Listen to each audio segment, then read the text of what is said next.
Hello, everybody!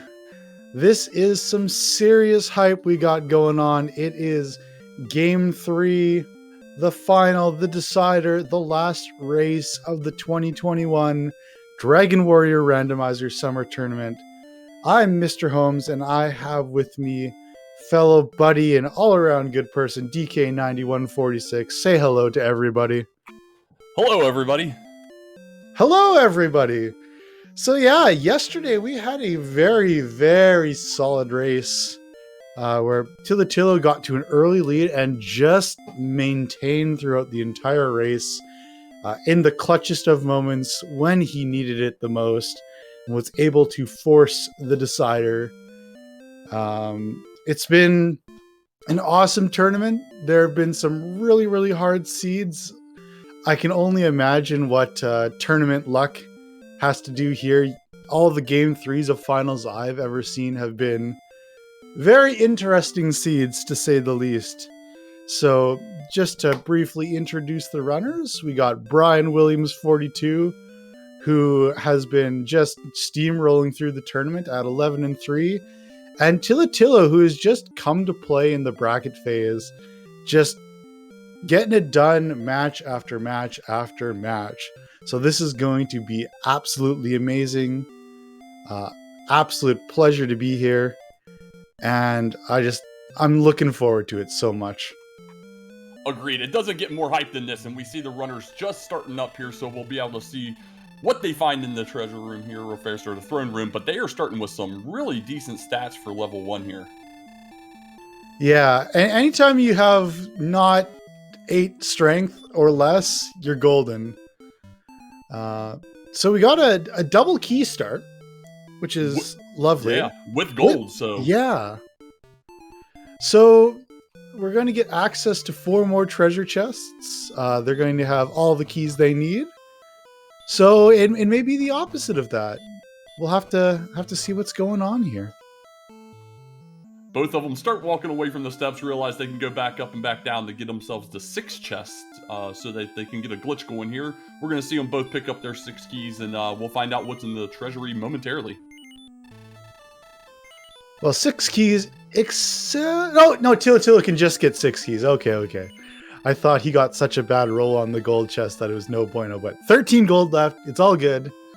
It's going to be interesting to see if they do anything with a gold glitch. Like, it's always kind of risky to do when you haven't even stepped foot out of the castle. You could spend a couple minutes grinding gold and then, all of a sudden there's nothing there. So we'll have to see what types of choices they make. It's a risk that can pay off, or it can anti-pay off. Absolutely. We've seen it bite a few runners in the butt, even in the bracket rounds, by over-grinding onto gold and it not paying off. We had Swamp South in the basement, both opting to go ahead and nope out of there and get back to this treasury and see what we got. We got some gold, a curse belt. So, it's going to be interesting. Tilo found the gold chest, but before he activated the glitch, whereas Brian, opened that chest third. So it's going to be interesting to see what happens here. Yeah, agreed. It all depends on what's outside as well. Brian taking a nominal amount here. Tilo's still got some decent, double gold. So yeah, they're both set. Right. So again, we're gonna have to see. It looks like Brian's going to 5,000. That's a pretty it's a good play for hedging your bets. It means that if you find a shop, you can get the best value equipment. You could get a full plate armor. You could get a broadsword. You're not going for any of the big ticket items, but Thilotilo loading up. You're gonna have to see how this plays out. Exactly. Kind of walks out and sees a little desert, kind of peeks into it, moves back, gets him a red slime, going to look south, but it looks like they're on the far east coast. Sure does, and I see nothing in sight. Yeah, nothing in sight. South and west is a lot of swamp. They're definitely not going to be able to get through there, even though they do have a decent amount of hit points. So looks like he's going to settle into a grind. Yeah, the sun is bright, largely thanks to the red slime breathing fire breath. I think, if it's me, you got the gold, great. Let's just calm down. We can easily get a level. And then And then we can see what happens. Like, who knows? Maybe at level 2 you learn hurt more and things are wonderful, right? So yeah, and this Scorpion, if he's able to finish this off, it's going to take him straight to level 3 for Brian Williams. Right. And if this Draki ever stops healing, Thilotilo will get to exactly 3 experience.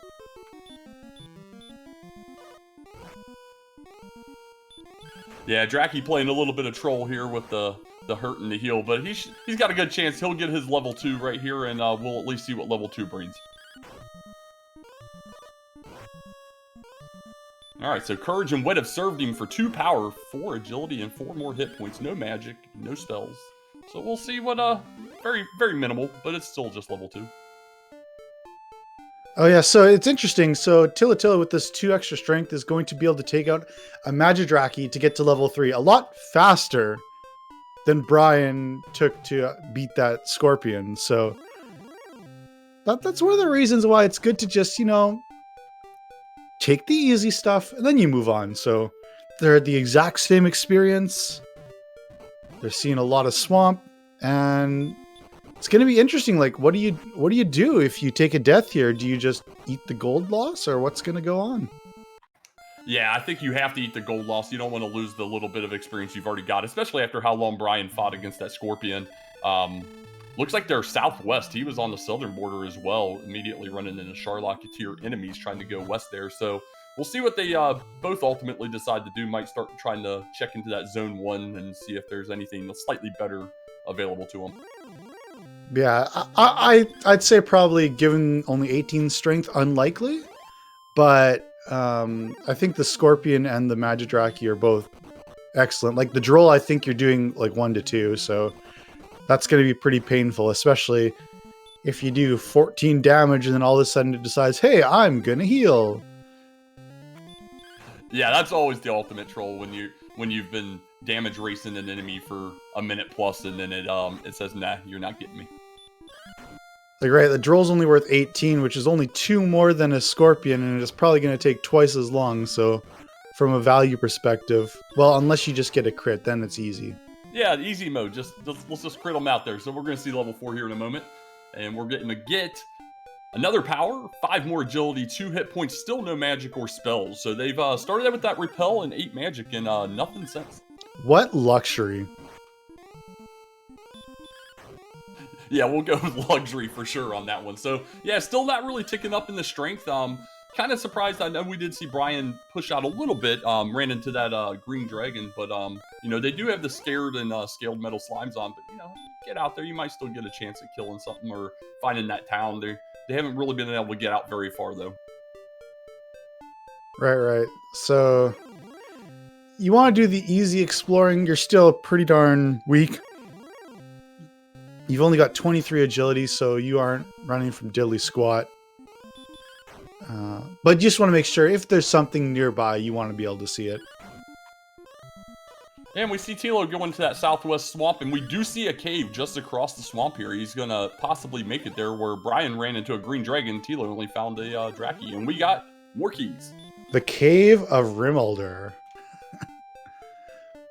Sorry, I'm just making fun. You said it was a cave. No, I said more keys. Sorry. Oh, more keys. Oh, okay. Can we get a 2 for 2? No, he's getting his gold this time. What he was looking for yesterday when he found the sword. I thought you were going to say the old 1 for 2 special where you spend 2 keys to get 1. Oh, man. So, no good weapons, but yo, magic armor, large shield. That's not going to help with grinding just yet, but, you know, give a level or 2. That's going to be a-okay. I mean, the healing is pretty solid as well. Absolutely. So yeah, you've got this, now you've got this divergence where, you know, Brian has been fighting enemies and got level 5. Whereas Thilotilo is behind in experience, but, you know, you got the gear bonus. Oh, man. And another town. Yeah. That's just unfortunate for Brian, like, especially if you've got the armor sword in Cole. We'll have to see. I'm going to delay it by 2 seconds. It is the Death Necklace. Sorry, I never know about audio sync. Sometimes the audio skips like a second or two ahead. Yeah, no, I get it completely. On Brian's side, he does find the freebie cave, which did have a torch in there as well. So not exactly what he's looking for either. They're both kind of exploring different directions at this point, with Brian going north and Tilo going southwest. So there must have been a flame sword in the shop, because it looks like Tilo's grinding the death necklace chest. And that's the only thing I could imagine that he would want to get. Absolutely, and there was a flame sword in there. I think this is a very heads-up play. It really pays off for him big time the longer they go without a hurt more. The longer that goes, the difference in attack power could definitely set the pace in this race. And so to give you an idea, with menu wrap, it probably takes about 2 seconds to open a chest. And he's going to be opening like 50 of these. So you're talking about 100 seconds. Like, this is a 2-minute investment. But it's more than doubling his attack power. So again, like you said, if they don't get any crazy spells or attack, then it's a great play. But again, like, you never know. Chances are that they're not going to learn hurt more, right? So sounds like a 2000 IQ play right here.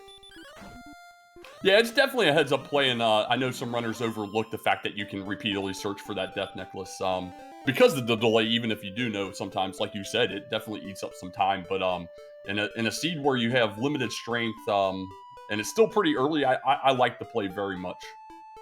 And I think what probably went into it is that there just was no other good weapon available. If there's a broadsword, I don't see you doing this for the 8 extra attack. No, absolutely. You agreed. Yeah, you eat the difference in 8 attack power, roll with that broadsword, and just move on until you get the Erdrick sword later in the race. So I just feel for Brian once he makes the trip again through that swamp and sees that town right there. It's going to be vomit. Yeah, more than likely. And Brian keeps searching northwards again, finding a lot of dead ends, eventually takes a death to a rogue scorpion, but we did see the little bottom left corner of Charlotte. Couldn't see if we could access it or not from where he was at, but he's seeing some things, just not seeing anything that he needs. And here we go with some slaughtering with the flame sword now. All right, Thilotilo with a nice fight to get to 69 experience. It's looking good, and he's going to catch up super quick.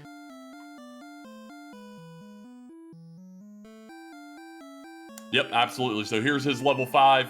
He's breezing right through it. He'll get his heal spell, his very terrible stats other than that. But Brian's going to make a play to try and get through the swamp cave, see if it might lead him somewhere, possibly back into Garenham.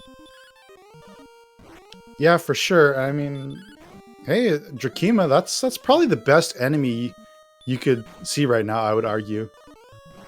At least from his point. Exactly. Drakima's a very, very decent enemy here at 22 strength. It's only going to take 4 or 5 attacks at most. We do see Thilotilo coming across the mountain cave real near the start. So I think, or was he still over by Cole where he was at? Didn't catch it, sorry.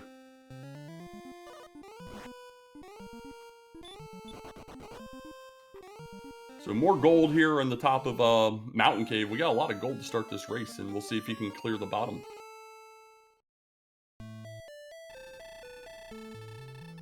Yeah, we're going to have to see. Like, this race is probably going to come down to, I mean, as it often does, who can collect the plot items first, because it's pretty clear that Brian's going to soon be at an experience deficit.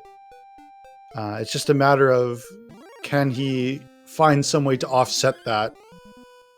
And one way would be is if he gets level 6 and it's something great. Maybe Thilotilo dies before excavating the mountain cave. You never know. Yeah, these Magic Wyverns are playing hardball here. He did happen to get a 3rd chest here, got the token.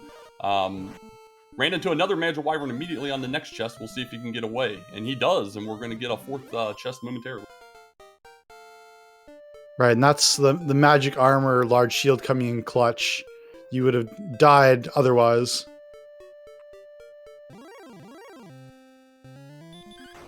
But yeah, with 23 agility, you're not having a lovely time, that's for sure.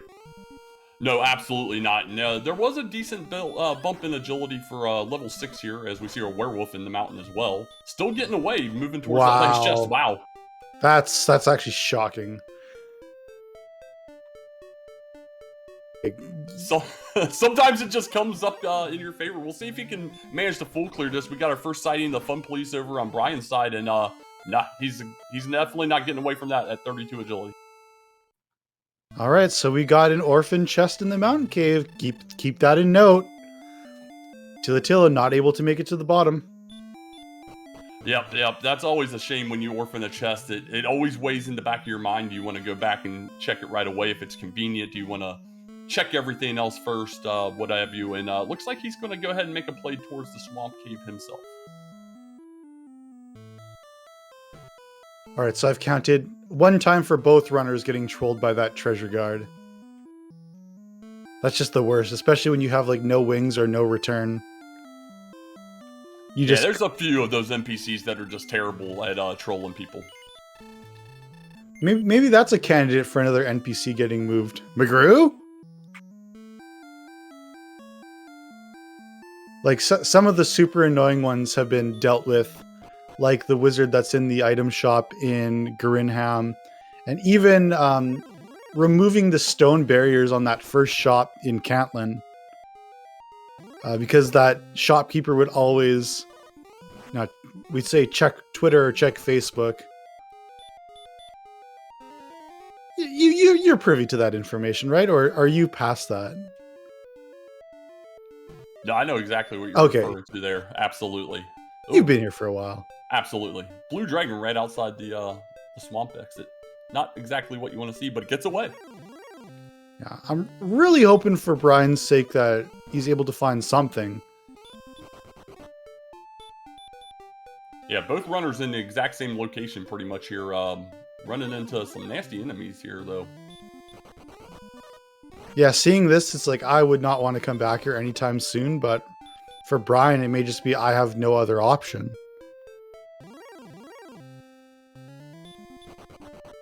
Yeah, exactly. And Brian does kind of sneak through that desert finally, probably getting out of that zone. Doesn't make it quite enough, though, and another fun police sighting. Yeah, so a small piece of info. I'm not sure if the red dragon might be in a different zone, but if you find yourself in a really, really dangerous zone, you just want to book it as far out of that zone as possible. So what Brian was doing, he was exploring in a way that optimizes seeing as much as possible. But when you're in those dangerous zones, like I would just beeline it straight west to that coast. Be like, I don't want to get a single enemy in this zone. Screw having to do optimal exploration. Just get me out of here. So it's just an interesting thing. No, I absolutely agree with that statement as well. Go as straight lined as possible to try and get out of that zone. Hopefully you get into a nice, easier zone. You can expand that exploration later on when you're a little beefier, have heal more, or better agility type thing. Yeah, and as I kind of expected, Brian is like, I don't want to deal with that anymore. Let's explore the first continent again. Yeah, exactly. And he hasn't made an attempt to go south again since he ran into that green dragon on the first attempt there. We haven't really seen Tilo take full advantage of this substantial gear advantage he has yet. Though the longer we go, the more defined that advantage will probably start to show. Yeah, and part of that is we just haven't seen a single mid-tier enemy, right? It's been either Zone 1 or it's been Sharlock. That is the seed in a nutshell.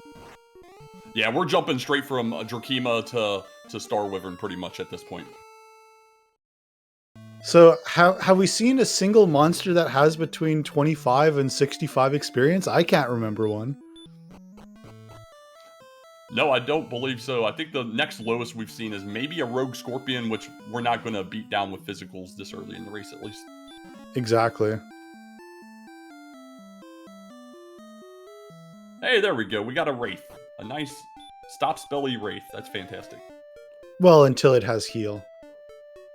You always are, well, at least I'm always very worried. When a monster has one spell, there's a it's good chance they're going to have a second one to go with it. Nah, I always think the same thing as well. We do have Brian finding another cave over here where he's at. We'll see if he can manage to get there. But yeah, I'm always the same. I'm always pessimistic. As soon as I find something, I'm like, oh great, what do they have now? Yeah, and especially if it's a fight that's going to take a while, like that kind of factors into my decision whether I'm going to take it or not. He does find a warlock though. That's not a bad enemy there. The blue dragon, again, not a very good enemy at this point. Wow, this is crazy. Brian does get away from that knight and is going to make it to this cave. We'll see what we have here. Looks like grave. Okay, this is a new one, so let's see. Like, this could be Erdrick's sword, right? Yeah, just instantly that fast things could turn around here, just like we saw in the previous race where Brian managed to get out and get that copper sword, and we thought that was going to give him advantage, and then boom, Erdrick's sword and rim. So, and terrifyingly, this looks exactly like that zone that's just outside the swamp cave. Except it's 500% werewolves. Yeah, with that 32 agility, though, getting a lot of good run luck and managing to run away from the majority of them. Yeah, I think you're probably about 40% to run in this scenario, maybe a little bit better. So not great, but not horrific. Yeah, he's going to cut his losses on those first 3 chests, get out of there, continue his exploration. We'll see if they opt to try and dive at a later time once we have a little better spells and resources. So Brian's path, if he chooses to go southwest, will take him to the towns. But no, not yet. Looks like he might get forced that direction here. That now that he's ran into a dead end, we'll see if he opts to continue. Come on, Brian. Well, I guess it's gonna be interesting. Like, there are danger noodles out here. And here we go. We get to Cole. He's gonna see Cole. He's gonna see some options available to him. He knows he can get a gold grind set up fairly easily because he's been able to get to the top 3 of grave. We'll see if he opts to do that here shortly. Yeah, and so he goes for the copper sword right now, not knowing what's on the tile. Let's see.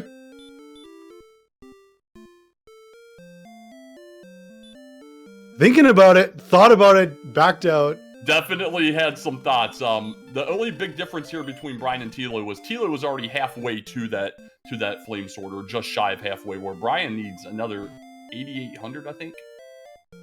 Yeah, I wouldn't be surprised if he goes for some of the armor. Maybe not magic armor, but we'll see. Yep, we'll see where he decides to stop. That'll definitely let us know what he's going for as we're getting ready to pass the 2,000 mark. And on the other side, Thilotilo has found the grave. So nothing here on the top floor other than the ability to see twice as well with 2 torches. And we'll see if there's anything interesting in the basement or if it's just going to be more pain. Yeah, I have a good feeling about more pain here. He is opting to swing at this Magic Wyvern. Maybe didn't realize how low his attack power was still at this point. Is out of resources though, outside maybe some herbs, so he's gonna have to be doing some good running here. Yeah, I mean, unless you're 100% sure, you got to take a peek, right? If you're doing 12 damage, you can win in 4 hits. You know, it's 83 experience. So it looks like Tila's death warping. Possible, like, it can only be for a silver shield. That's the only reason one might want to do that. Yeah, exactly. And you could tell it was absolutely a last-minute decision, because otherwise he wouldn't have spent the key to even open that door and start heading that direction. Could also have been in play that he did get 9 more MP on that last level up, so he might have wanted to have a few more heals in the bank before he went back. Yeah, that seems to be the case. I mean, it's definitely... Well, it's probably quicker to... Oh, ran from a red dragon. Nice 32 agility red dragon run. Sometimes it just comes up your way, and he's been having some great run luck. Yeah, that is a sub 20% run. Just to throw that out there. If you ever want to know what your run rate is from a red dragon, and you don't have a billion agility, basically it's your agility divided by 180. So 32 over 180. That's less than 20%.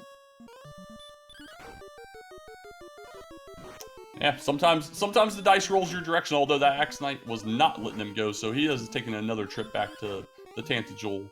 And we'll see which direction he decides to go this way and this time. And honestly, at this point, I think both runners would like to try and find something to grind on and get some experience and levels, but not, like you've been saying, not a lot of great spots so far, not a good enemy set.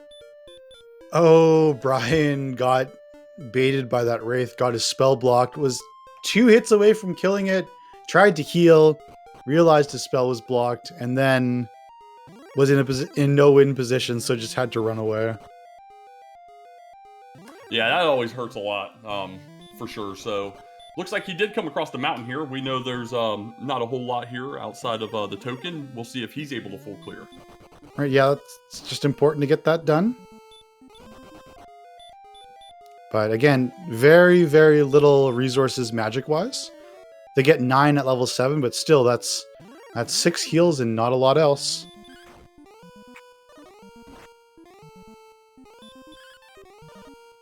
Definitely going to be taking these Drakima fights. One of the better enemies he's been seeing the whole race so far.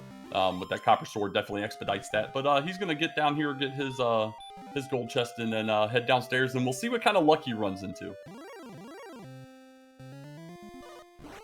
Right, I think the basement was also a super fun not happy zone.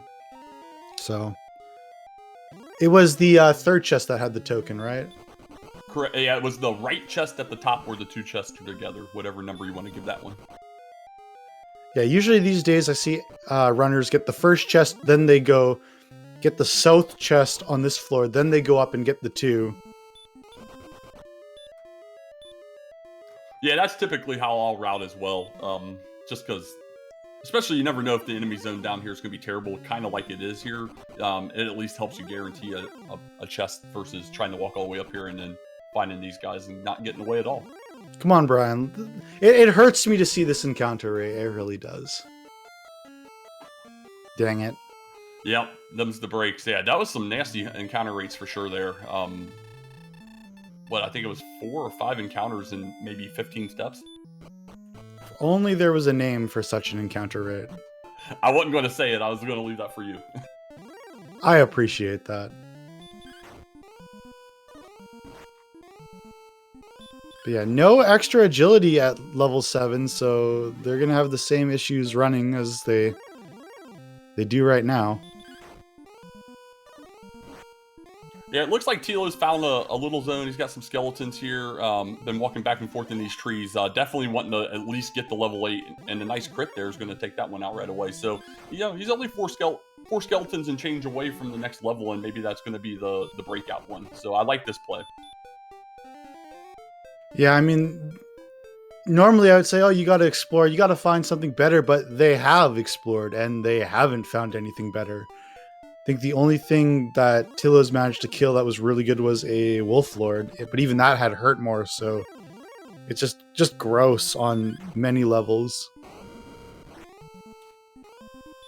Yeah, the only thing that I'm curious about here is, since we're on the coast, we can go over several more steps before we're out of this zone. I'm wondering if that desert patch right there in the top left of his screen is also the same zone, or if we move too far north, it's a different zone, because that would be much more efficient than these four. So I think this is just the zone that's south of start, so it could be that the desert is the zone 0. Because you notice the swamp on the left. Yeah, I couldn't figure out exactly where the boundary was yet when you go north-south.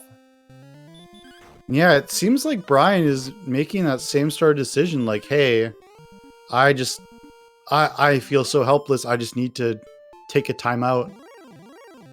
So very, very interesting. Yeah, and he's, with that Copper Sword, he's definitely going to have to grind that much harder to kill the same amount of enemies to get where he needs to get. And we've got that little bit of an experience gap finally coming up, about 200 right now, with Thilo really closing in on level 8. Yeah, so, I mean, if they do learn Hurt More next level, that is the great equalizer, so I definitely, I can understand both runners' decisions. Like, You might say, oh, well, Thilotilo is smart because he got the flame sword and Brian didn't. Well, their situations were different. Thilotilo had 5,000 gold, 4,000 gold, so it wasn't so bad. Whereas Brian decided to go for the armor perspective because he didn't grind as much gold. So it's kind of like Thilotilo took a risk and it paid off. And sometimes the risk, I mean, carrying a lot more gold. That's what caused this whole situation. Thilotilo getting 12,000 gold from the treasury and then finding the towns and then having enough to get full plate or to get magic armor. And just everything is coming up Thilotilo right now. Except for, that wizard. Yeah. Exactly, except for that wizard for sure. So Tilo did pull off level 8, which came with, not terrible, I guess. He had 10 attack, 1 agility, 10 HP, and 0 MP. So they got some pretty nice hit points right now. Strength's starting to come along, so he's going to be able to take on a little bit more and a little quicker in that. And so, having seen the enemies that I've seen, the best enemy, in my opinion, is coming up right around here, and it's a knight. I'm pretty sure the knight had stop spell hurt. And I think you're in the range where you're probably doing 5 to 10 to a knight. So let's see. Try it. Let's go. Yep. There you go. I love it when a plan comes together like this. Like this is almost exactly like you're talking to him. He was listening to you, Holmes. He heard you. He felt you channeling him. He's like, I'm going to swing. Yeah, there's the hurt. Okay, I did remember correctly. But yeah, this is the sweet spot you want, where it's not hammering you for a bunch of damage, and that's 78 experience in the bank. That's where you take advantage of the flame sword. You cannot do that fight with any other weapon. I could probably do it with Erdrick's sword, but you know what I mean. But but no, I agree. That's a fantastic battle right there. An absolutely great enemy. 78 experience at this level of the race is humongous. I mean, it's just humongous. So I'm kind of surprised he didn't try for another 1 or 2. Maybe he was just afraid he'd get hit stop spell right away and then start getting beat down. Though that hurt doesn't really hurt too much. Yeah, I mean, it looks like he's just doing a little bit of exploration. He may just say like, oh, I'm just wandering around the boundaries of this zone, but no, still going. He probably is feeling pretty good about himself. Like, yeah, finally, the first enemy that anyone's beaten that is worth more than like 30 experience, save for 1 Wolf Lord. Exactly. So now he knows about the whole loop around. He's going to top off in Cole here real fast. I guess we'll see him head off to the west unless he decides to kind of check out this desert and see if there's anything better than those Magidrakis around. Right, so it's going to be interesting. So I'm not sure if any of the runners have gone super far west from here without, dying immediately. So if this is a dead end, that's Continent 1, right? Yeah, we've seen everything else except up this way. Agreed. And so if this is a dead end, it's like, okay, now what do we do? Do we go to the death zone through the swamp cave, or it's a seat of decisions, really. That golem was being a little mean. Yeah, both of them when they went north here opted to go in the mountain. Both died out of mountain and never came back so far. So dead end right away.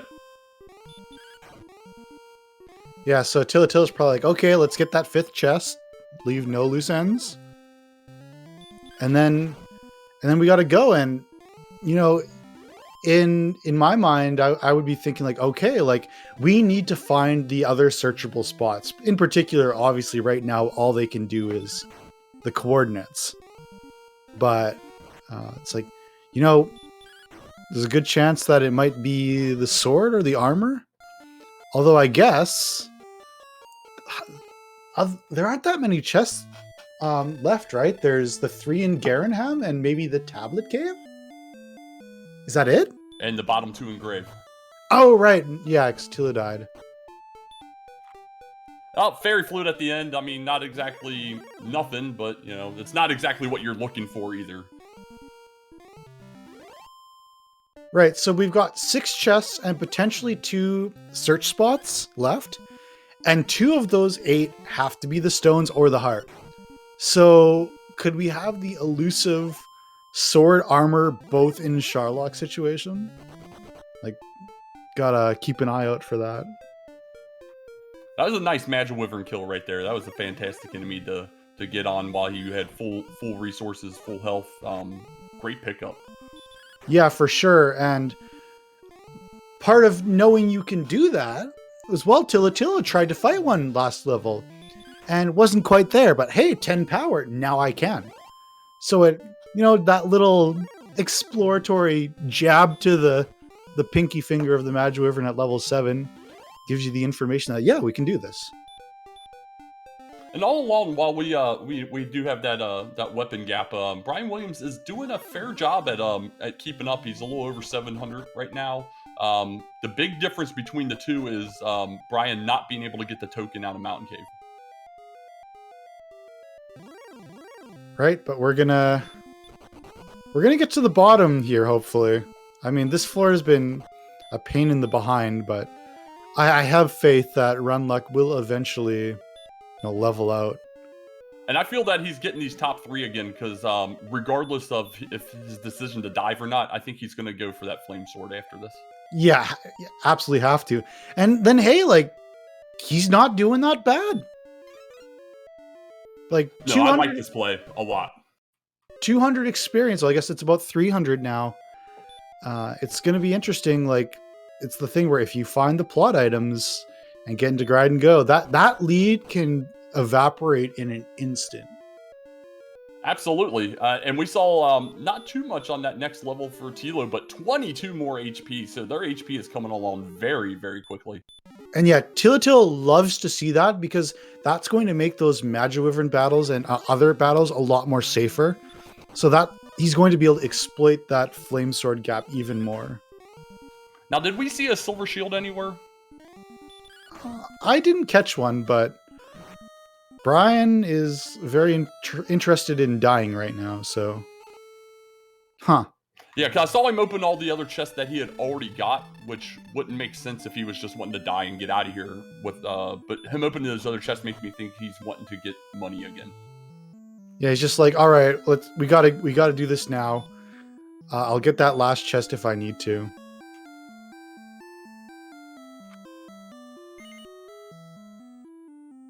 Yeah, here he goes.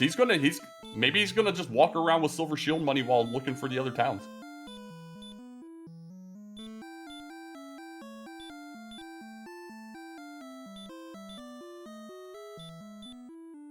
Or you can just do the old get 6 herbs quicker than buying it from a shop. I don't know. I don't know what I'm talking about. Sure, I mean, that might be a play as well. I didn't give that a thought, but yeah, we'll see if he goes down to... No, that's what it was. Wow.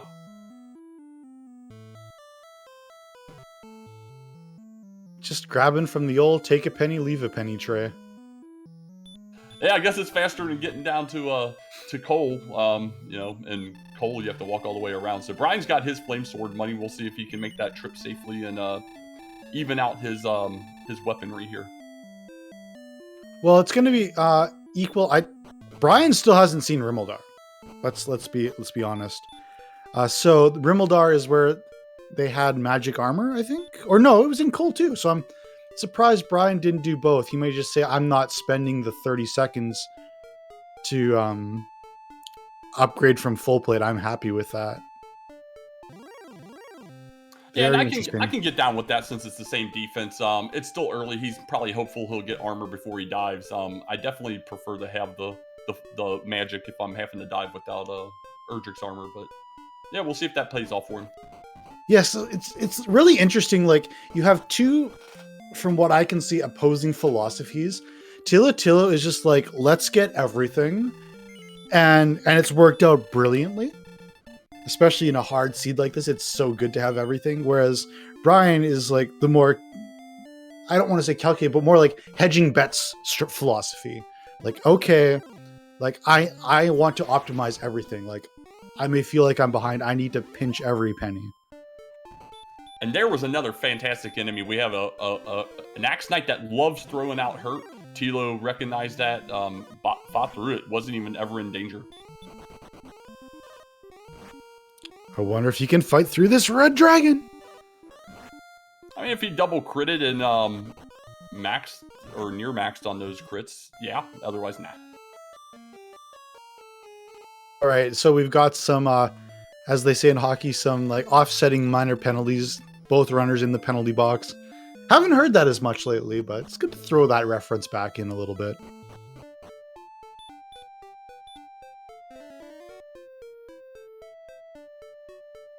So I'm interested what's Thilotilo looking for, because I think he knows now that this continent has been fully explored.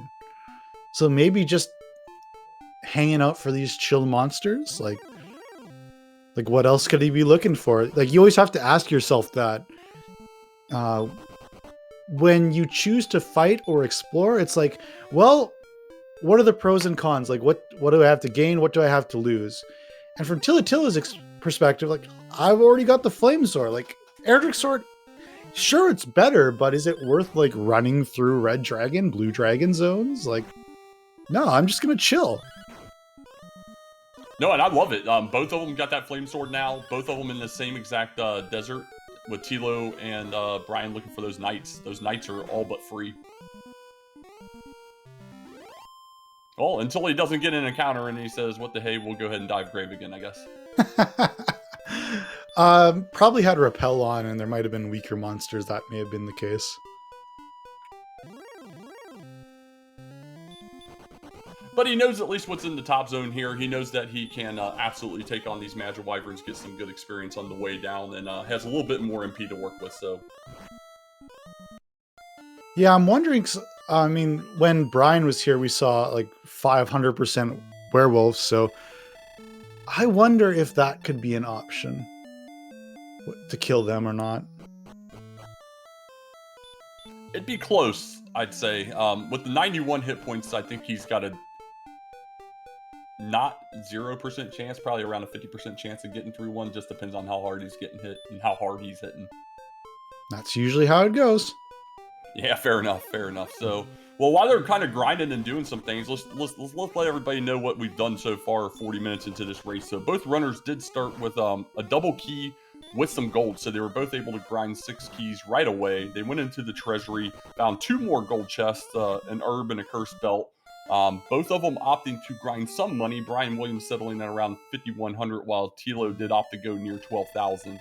That extra grind definitely paid off. Red Dragon's Engraved, by the way, is not going to be very good inducive for diving here. But so yeah, so Tilo did manage to luck run down to the rim and coal areas, was able to get magic armor, flame, and large shield pretty quickly, where Brian Williams was a little behind the 8 ball on not having any gear for quite a while, but has done a fair job at keeping caught up here, and now we see we're pretty even outside the difference between full and magic, and exploration's pretty on point, although I don't believe Brian's ever revisited Mountain yet. Right, and the Mountain Cave has the token in it, so he will be making a trip back there at some point in time. Yeah, and then as far as exploration goes, they've pretty much found everything exactly the same, although I don't think Brian did ever get into Rim like we were talking about earlier, but nothing of note there. The main factor is once they go through Swamp to the second continent, or second part of this continent, nasty, nasty Sherlock zone everywhere. Death, death, and more death. Right, and so I think that when Brian comes in for the post-race interview, we should mention nothing about Star Wyverns, because he's probably running at about a 10% success rate right now, so he's probably sick and tired of hearing about those. Oh, I guarantee it, absolutely.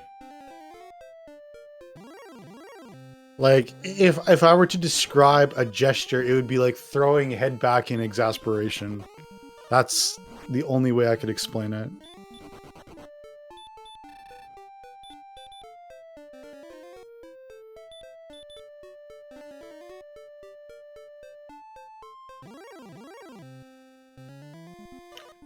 And I wasn't paying attention because I was doing that recap, but did we see what was the 4th chest here? I think Brian got it, and it was just like a torch or something meaningless. The only one outstanding was the 5th one. Yeah, I thought it had to be meaningless based on nothing being lit up, but yeah, okay, that'll work. Okay, we got level 10. Mediocre stats, and no spells because it's the finals. Why would things ever be easy? Well, if you did watch last night's commentary after the race when Brian and Thilo were talking, Brian did say he wanted something a little more technical, a little more difficult, and I think he's getting that with this race. Yeah, I mean, obviously both runners are really, really good. I'd say Brian is the slightly more experienced runner, and I think that's why he's been able to kind of hang around for so long. So it's going to be interesting. Like, things aren't getting any easier. Yeah, exactly. And Thilo does manage to get to the bottom of a grave and finds sadness and despair. And also death? I think that's what he's hoping for. I mean, he did get to probably 60 damage on that Star Wyvern, so there's always a chance for the 105, $1 and change. I used to say like Canadian exchange rate, but it's more like an axe knight these days. So, and as was noted in chat, the lower grave was some good experience. Him getting away from that red dragon allowed him to at least knock those chests off as well, so he doesn't have to worry about grave anymore. He doesn't have to worry about mountain since he was able to clear that 5th chest. So he at least has narrowed down exactly where or what the items would be. But you know, we got to be able to get to those locations, and Hoxus is definitely not in play right now.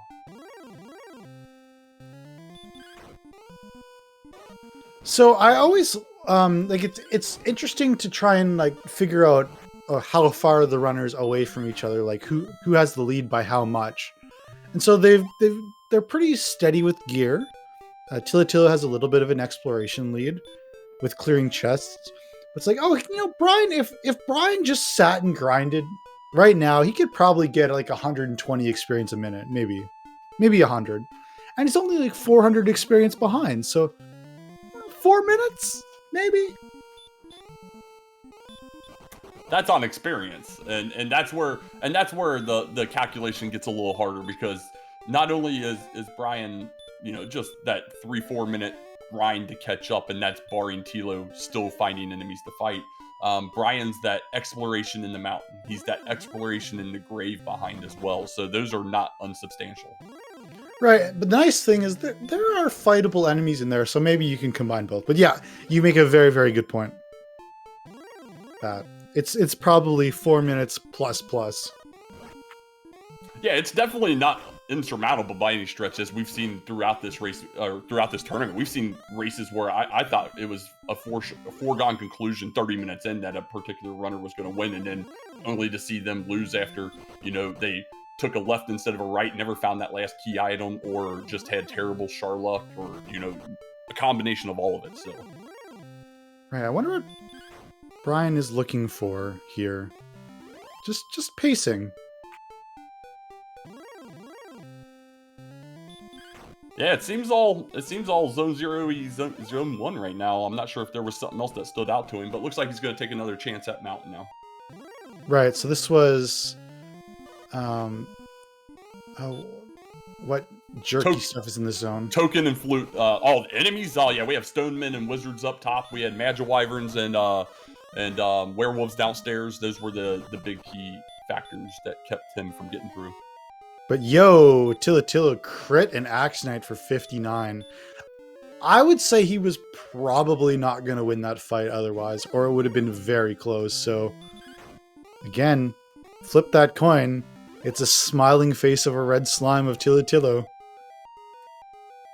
Yeah, it depends on how physical this Axe Knight decides to get. He has been throwing hurt fairly frequently, but as we just saw there, 2 physicals in a row gets him down pretty quickly. And he's having to, at min 5, most cases 6 shot this Axe Knight. Right, I remember you saying that now, where he took out that first Axe Knight with no problem. So yeah, I totally forgot about that. No, that's awesome though. He manages another one. If he can pull off this last one here, that's a level 11 for him.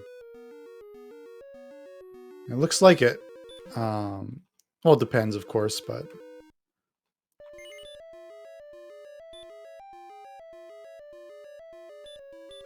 well, Brian does manage to finally get his token here. We'll see if he tries or hopefully clears out the rest and doesn't orphan that 5th chest, which we know is the flute. May not end up being necessary, but we'll see. With how trolly this seed has been so far, I wouldn't want to be without it. No, yeah, I don't blame you, and we've already seen one. 1, 4, 32 more hit points than 11 magic, so hit points are on fire for this race. Magic's coming along pretty nice, but that strength agility's kind of lagging still. Hey, they got heal more too. That's gonna increase your fighting range. I mean, I guess it'll help with, like, if you ever wanted to fight Star Wyverns or the Wizards. Like, you could probably kill them anyway, but even if things went a little not your way, you could heal back up. So, yeah, that's very tasty. Absolutely. So we'll see what he decides to do. If he's gonna try and repress through Swamp, if he's gonna try and, I think he's been shut down every time he's tried to finish exploring to this northwest. So it looks like we're gonna go that route first. Like, I would not want to touch. Oh, I guess unless stop spell. Yeah, stop spell and baby breath is not terrible if he's able to land his stop spell. It doesn't look like the blue dragon likes to use it very much though. Well, yeah, it's a matter of who stops whose spell first, and the blue dragon wins that round. Absolutely. So good news for Brian. He does manage to full clear out this grave here, or this mountain cave. So he is on his way back out with his wonderful fairy flute and token. Just say mountain grave and you'll always be right. He's in the grave of Garen's mountain and fighting red slimes. I was trying to think of a way to make the word tablet fit in there, but couldn't do it.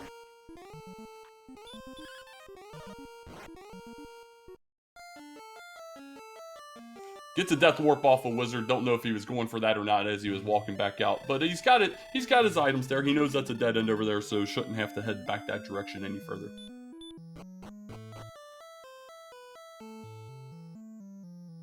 Oh man, this is fascinating. Like, Thilotilo has really been impressing me. Like Thilotilo has been like a decent runner, but this tournament just has. I'm not sure if he's just been studying or just been racing enough to get that experience level up, but just I've noticed a definite improvement in his play, and it's been super impressive. Oh, I agree 100%. He's been making some extremely smart plays. Absolutely smart plays. We do see the entrance to Sherlock finally up here. But yeah, it's working so well for him. I mean, clearly he's in the finals. You don't accidentally get into the finals, no matter how much luck you run into. You have to be fairly skilled and knowledgeable at this race to be able to pull that off. Yeah, for sure. Shout outs to that bridge to brick wall just north of the entrance to Sherlock. I know we all appreciate that. Yeah, I was kind of laughing at that one myself here. So, but yeah, we'll see what he opts to do here. He is kind of finishing out this exploration up here. Does have a little bit left to go, it looks like, but it looks like the majority of everything's going to be through, unless somehow over here connects through. Because I don't know that we've seen this very far edge to the east of Sherlock. Yeah, what I see from Thilotilo's perspective is, go through the swamp cave, see what you can see, fight some stuff, use all your resources, and then, die and do it all again. Like, best of both worlds. And then we'll just crit the Star Wyvern to make sure we cover the spread there, just because we were rolling like 8s and 9s and such. Is that kind of like when a team kicks a meaningless field goal to cover the spread? I mean, it makes me happy depending on how I bet. Like, sometimes when you're one hit away from killing an enemy and then you crit it, you're both like, yeah, crit, but also like the extra flash, and you're like, that just takes unnecessary time. Why couldn't you do that the first turn? But it's like, you gotta appreciate the character's effort. Oh, no, absolutely. And I appreciate the game's trolliness, too. I figured that's just the game 100% trolling me like it does so many other times.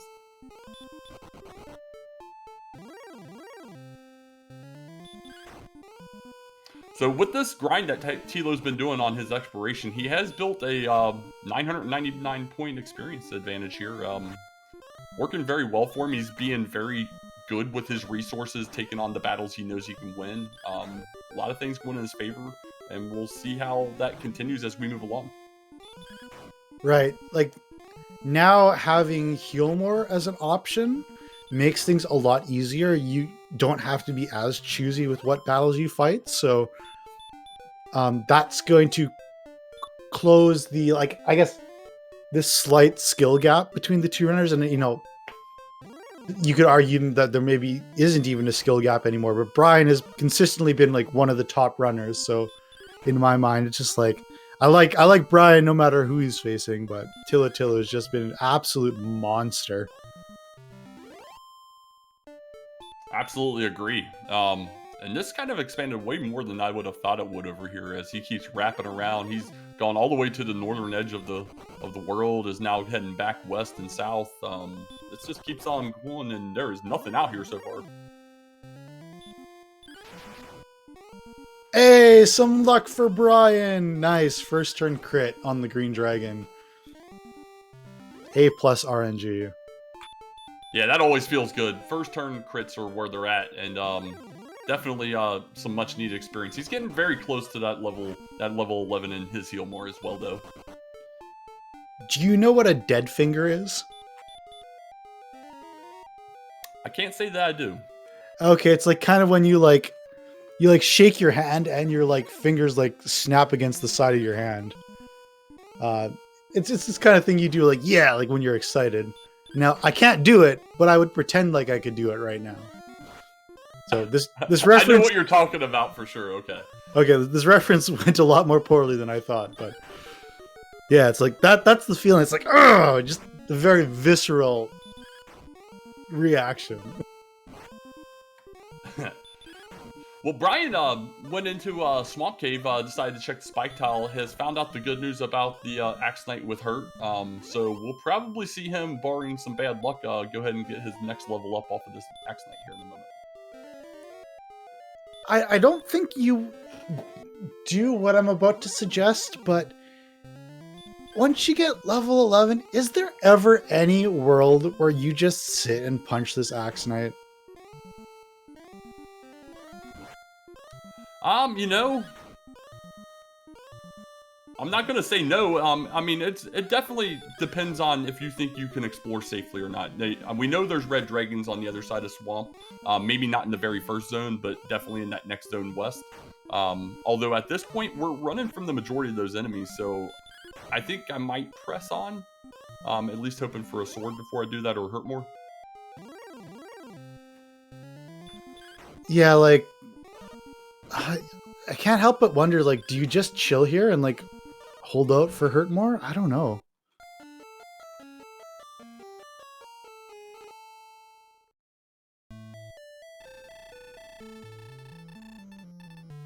So we've got this interesting trend where it seems like both runners get their respective levels very much at the same time. Like, when Thilotilo hit level 11, that's pretty much when 10 seconds later Brian hit level 10, and something like that's going to happen again with 12 and 11. Yeah, exactly. We find the jerk, which we'll need eventually, but not quite yet. We're still missing a few items here. But yeah, that level 12 was wasn't really good from what I can see. Right. So 4 strength, the 6 agility, that definitely helps. 20. Oh, wait, sorry, not the MP was last level, right? Yeah, we'll see the tracker kick over here to level 11 for Brian in a moment, and now we'll get a good comparison.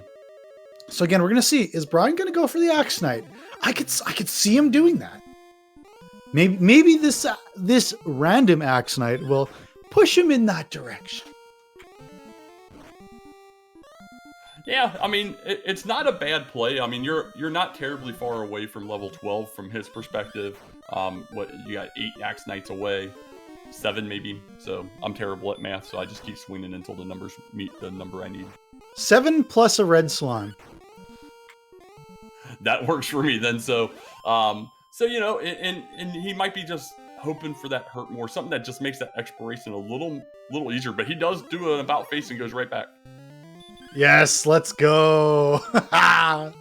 Like, this is just this is not something you would normally do, because usually it's whoever gets the exploring done first is going to be good to go, but I can see this closing the gap.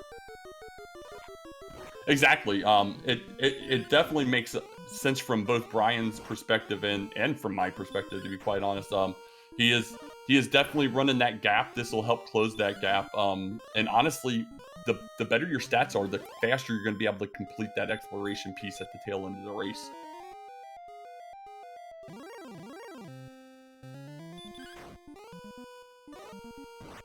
Oh man, this is so interesting. There have been so many cool plays in this. I love it.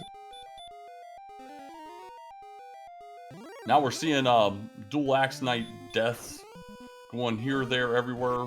Tilo's kind of walking through. Is he going to take the turn? He is. So we're going to see some dual grinds here. Neither runner going to opt to keep the exploration going. Finally deciding, let's hunker down on these nice, easier axe knights and build up some experience. So simultaneous shoutouts to the excellent move for 69 damage from Brian, and for Thilotilo being at an exactly 3-3-3-3 experience. These are really the things that you look for in a race. The most important memes.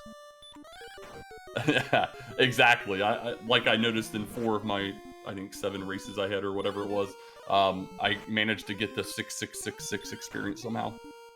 Ooh, that's spooky. So just knowing what I know about the two runners, I wouldn't be surprised if Thilotilo is doing a preemptive princess rescue, but no. Thilotilo's had enough. Says, I'm sick of dying. Let's get hurt more. Or let's get a 1 out of 64 dodge on an axe knight, but I digress. Yeah, exactly. No, I think a preemptive here isn't a bad play if you're Tilo. He's probably not apt to do any reverse counting. We do know that Tantagel is very close to the coast, so I'll assume Brian has already got that number in his head and is prepared to do a reverse count once he does find Cantlin, barring it being like some ridiculous north or something. So I guess now that you saw that Brian was seriously closing that experience gap. So now they're going to be kind of moving up in unison. That gap's probably not going to change a ton. What's going to be interesting is to see who's going to do this longer. Well, Brian's definitely not going to be doing it much longer. He has no more MP left, but hopefully he can take this one down for his level 12, and he does. So he's going to get caught up on levels at least here for a few moments at minimum. Yeah, so the nice thing is, like, you death warp, all you have to do is walk in the basement to get back here, so that's what makes it kind of ideal. Yep, door's already open. The only thing I've always hated about the swamp grind when it's in the basement is that long walk around. It'd be so much nicer if those stairs were a little closer. Right. Yeah, navigating the swamp cave in the dark effectively is a skill I never fully learned. Like you could probably do it to some sort of audio cue, but I never did. Never bothered. From the north, it's real simple to at least take the side turn, but from south, I'm terrible at south.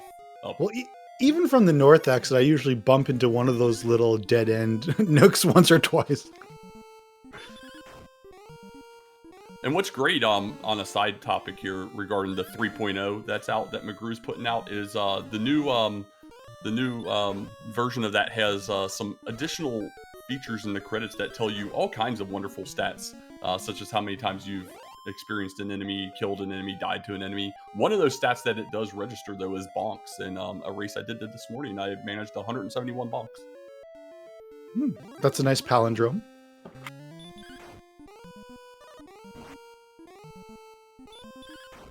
Yeah, Brian has made his decision. I'm going back to the Axe Knight. Yeah, and I'm not necessarily disappointed with this. We do see a few more spells there. Not the one that we were definitely looking for, though. No hurt more yet. Nothing substantial from strength or agility yet, and HP just keeps on climbing. So a pretty terrible level overall, I'd say. Yeah, so there already in Death Necklace territory. Usually it's about 130 HP. When you could consider applying that at the end game for a 10 strength boost. And so if you think about that, then really they're effectively at 61 strength. Again, in the end game. So you look at that, like, oh, they need about 30 power. And we've seen these like slingshot levels where, hey, you might just get 30 power. And then all of a sudden the opinion of things changes just super quickly. No, absolutely. MP is right about where I would expect it to be at here. Agility's agility. I've given up on caring about agility at this point. Nice crit by by Tilo to get that 180. And that's the best 180 you're getting out of me, chat. 180! That's much better for us. Thank you. But he does go ahead and head out the other end of Swamp here and is trying to press out a little bit. We'll see if he can finally get out here, find all those missing locations, and pick up those missing items.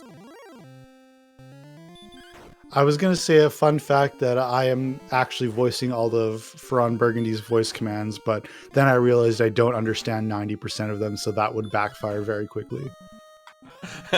Dude, he has some fantastic ones in there, for sure. But you definitely have to understand some references to catch some of them. I don't understand them all either. 'Tis a fine barn, but it sure is no pool English. Dawith! That's the only one I care about. I love it. So, Tilo definitely taking advantage of some good enemies along the way here with those enemies that were scaring both our runners off when they got out of Swamp earlier. Much more in play now for them at this later level and later stage of the game. So we'll see. We can't have terribly too much more of this continent left, or this map left, I should say. You say that. Run into something at some point, I would hope. Yes, we're gonna have Townsville, USA, I imagine. Wizard throws out that stop spell, and since he was low on HP, he goes ahead and nopes out of that battle. Yeah. Take a look at this experience gap. It's a closing. Yep, slowly but surely, we're getting there. This Axe Knight will get Brian his next level, which he was just shy of, and he'll get the wonderful news of not much except a couple spells that he doesn't care about. Right, and so this will be interesting because we saw Thilotilo hit 13 and then left. What's Brian gonna do? Like, yeah, and 13, let's be fair, 13 didn't bring the runners anything they were really looking for. You got, what, 1 strength, 4 agility, 8 hit points, 3 magic. If you're grinding to find something, I'm kind of surprised that you didn't continue that grind to actually find what you're looking for. Yeah, and just seeing that heal makes me think, yeah, instantly going back. So this is like the strategical hedging your bet situation. Like, yeah, like I'm in no state to continue exploring. Let's just chill. But meanwhile, you know, if Thilotilo is able to, you know, even find a checkpoint town, then all of a sudden, you know, he won't have to explore through the swamp cave. He can just like refer back to, say, this town. Unless this town is Hawksness.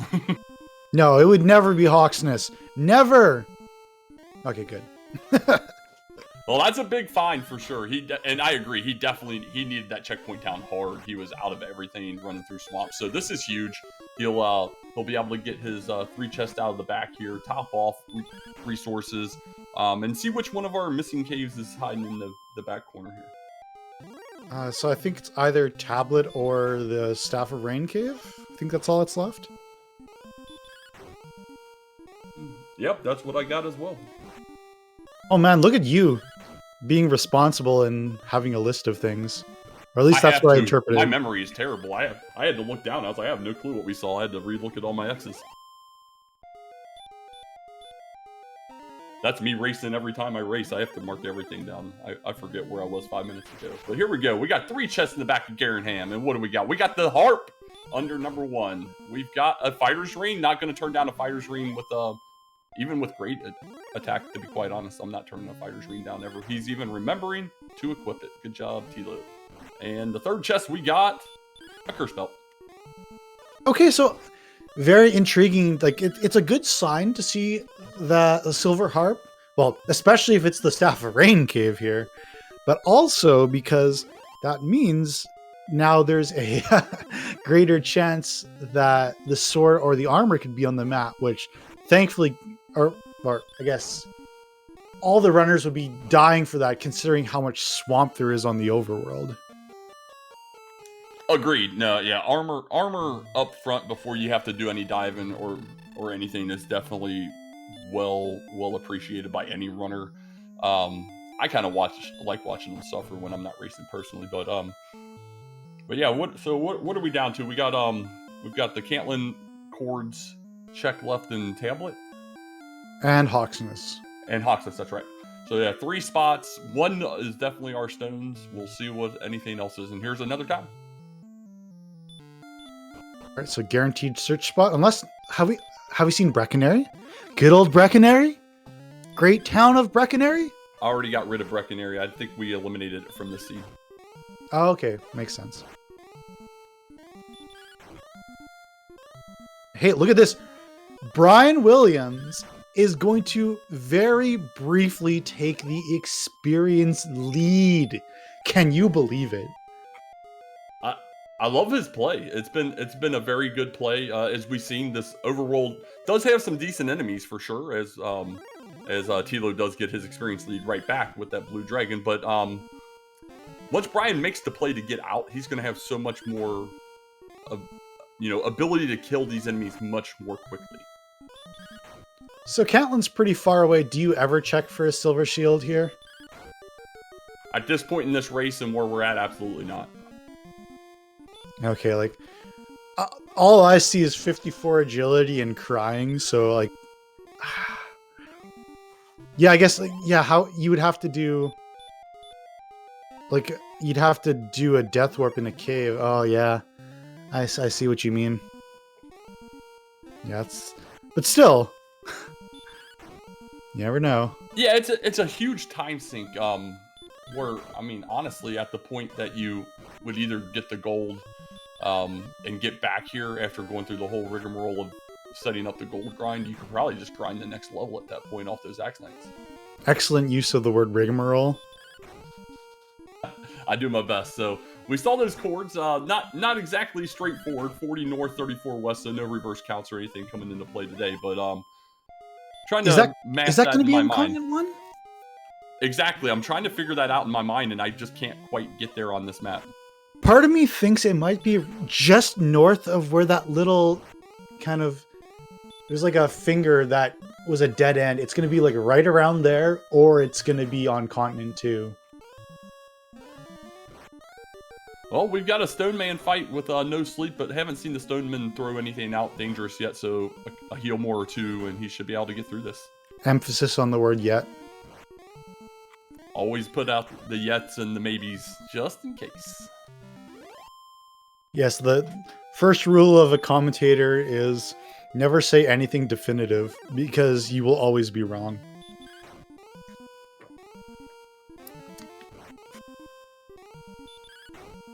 Oh boy, we got the big stick there, so no hurt more. That stick's going to come in handy heavily. Another 12 attack power is never frowned on. Yeah, and so you may see, oh, Brian's got the experience lead. Brian is ahead. But no, Brian has to do a lot of stuff. So it's going to be really, really interesting. Like, because once Thilotilo gets the coordinates, does it have to be? No, it doesn't have to be the stones at this point. There is the tablet cave outstanding. Yeah, exactly. And that's the one thing we haven't came across. All these towns over here have been fairly linear for him to find. So once you get out onto this second continent, you're able to find these locations pretty easily. But that tablet just kind of hiding off in a corner somewhere, or maybe just off screen. We'll see if he continues to try and full clear where he's at first to kind of get that knocked off the list. I was going to say, do you go and get the coordinates first? And if it's the stones, do you even look for the tablet cave? That's what scenario I'm hoping actually happens. I'm hoping that we don't see the tablet cave. we go find the stones on the cords, and then decision time, because that can really change the whole the whole race at this point. But it looks like Tilo's going to try and finish out this grind or this exploration first. He wants to get that tablet cave figured out. Also, shoutouts to not having outside. You gotta walk out. Yeah, if you're gonna get all those ancillary spells, why would they give you something silly like outside? That hurt at level 12 or whatever it was is definitely beneficial. Oh man, another excellent word choice. Does the D in your name stand for dictionary? I've got moments in my life. That's how we work there. The word of the day calendar has been fantastic for me. I was gonna say Debster Carrium for DK, but no, that's pushing it a bit much.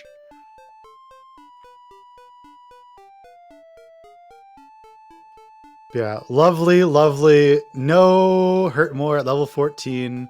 We're having a late hurt more seed. Would you have it any other way? I love when Hurtmore does come late in a race, because it makes things so much better. You really find out how these runners adapt to, having to go physical attack the whole time. Oh, yeah, I totally didn't even realize they got 29 MP at level 14. Not like nothing. 29. Okay. Like it's kind of like let's go through the process of your reaction. It's like, oh my gosh, no power. Oh my gosh, no agility. Oh my gosh, like no HP. Oh, we got MP, but why couldn't it be any of the other stats? Exactly. I would love the ability to redistribute some of our stats, even if it comes at a penalty, similar to how the Death Necklace works, just not permanent like that. But because there's some, it's just like, God, stop giving me HP and please throw one more in strength or anything. But we got Brian out there. He's found his Garenham, so he'll be clearing this out fairly quickly, getting his harp and his staff, and then he'll be right on the tail of getting Cantlin, cords, and Intel Hawks to find his stick. And that is the advantage of doing that grinding. It means you can explore more efficiently. So that play has helped close the gap, obviously with experience, but also just inefficiency. Yeah, exactly. I agree 100% there. And the one thing we'll have to wait and see with Brian, he's still got that dive into the grave. Does he want to complete that if armor doesn't end up being in either Overworld or Tablet, if he even locates Tablet? Right, I think... Oh yeah, because it's only one chest too, right? He opened the 4th chest. I'm pretty sure he did. Yeah, that one I can't confirm. I didn't get to see his dive through Swamp here. But we got Tilo counting out some cords here. We'll see here momentarily if we're able to get there with a count, or if we're going to have to make an inadvertent princess rescue.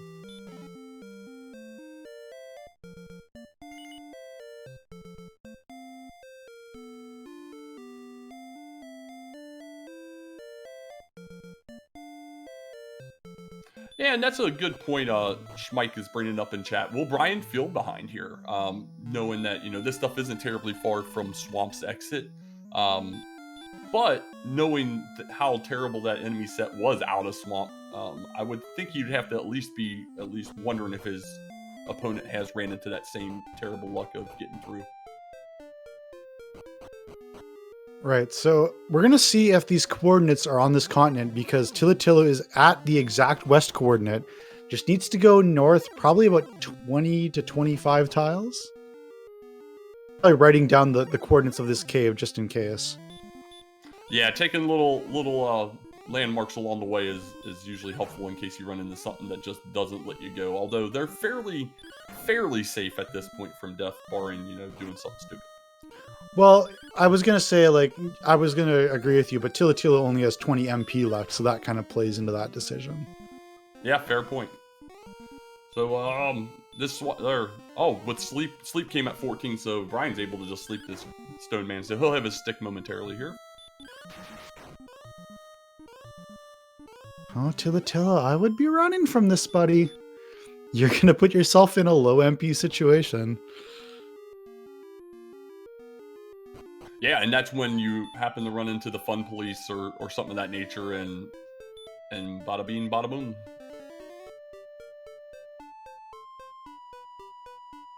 I think we are going to find the coordinates here. There seems to be just enough space. There Nice are the count. stones. Very nice count and got them stones. So yeah, we'll see some decisions happening now. So pretty much, as they say, all the homework has been done, except for the rainbow drop. You got to turn it into the teacher.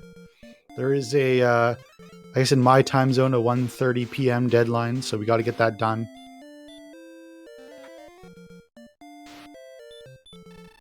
Yeah, unless we get 18 MTI levels coming up here soon on just strength and agility, I feel that we'll probably make that time frame.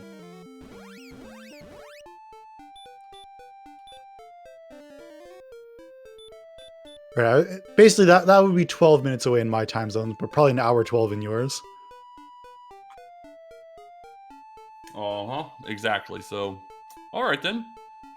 Well, Brian's out there. Is he doing his chords count, or what is he looking for? Is he still trying to? Nope, he's definitely stutter stepping. So he's looking for his stones right now. We'll just see if he decides to do any other searches here, or if he's going to try and bank on Charlock. Maybe, especially if maybe you feel behind, that might not be a bad play. And one of the nice things about getting that MP boost is you could probably make the dive a lot cleaner. If the armor is in there, hypothetically, we do not know. Just to be clear, we have no idea. Well, we'll know here in a moment because we just found tablet.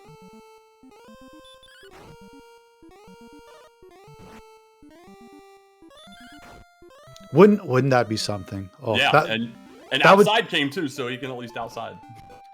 Like I don't want to say that would seal the deal, but that would be massive if it's in here. Like, you're talking potential championship winning player. Unfortunately.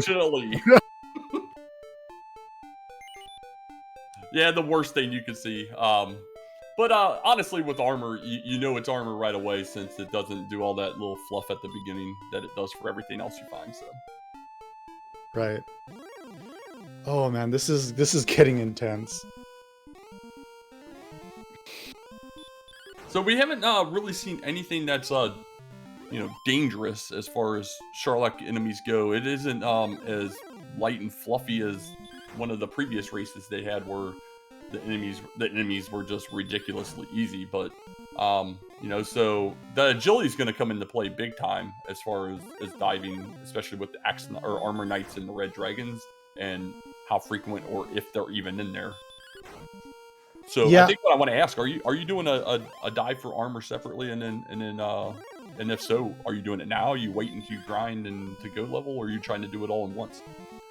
My thought is, there's an Axe Knight spike tile. We're going to be learning Hurt more right away. Like, at least get level 15.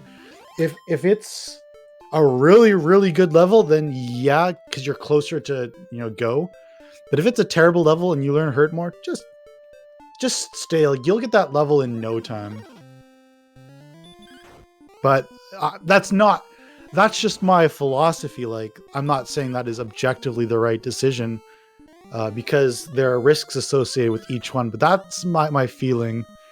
If you have such a juicy grind tile, like, you got to take advantage of it. And I agree. I'm 100% grinding at this point for sure. And we've got Tilo finishing up his homework completely, got his rainbow. We do see Brian finding the tablet, so he's at least going to eliminate the tablet. Tilo trying to take a death warp in the swamp, I guess.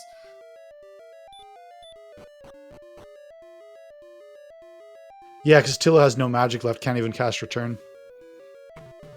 Every 4 step healing an extra HP, but he's finally getting there. He'll get through this night and then be able to walk it off in 8 or 9 more steps. So yes, I guess healing 1.75 or taking 1.75 hit points of damage per step. But he's finally successful, and he's really close to 15, so we'll know pretty quickly if Hurtmore's going to be on 15 or 16. Can definitely expedite that. brianwilliams42 is right on his heels as far as experience and exploration. The only thing he's got left to do is trade in for his rainbow and make the decision if he wants to do the rest of Grave or bank on Charlock. Well, he's going to have a nap and think about his decisions.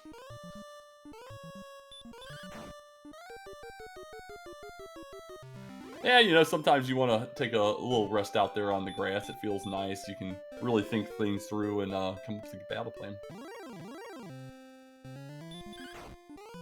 Yeah, this is crazy. This is couldn't ask for anything else.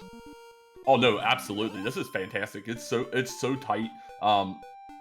Certain decisions will absolutely come into play as far as what either runner will do. Like just little things like Tilo wasting 6 MP to hit outside and walk back down to the spike versus just walking through to the spike could come into play if a grind has to go long enough. It's quicker.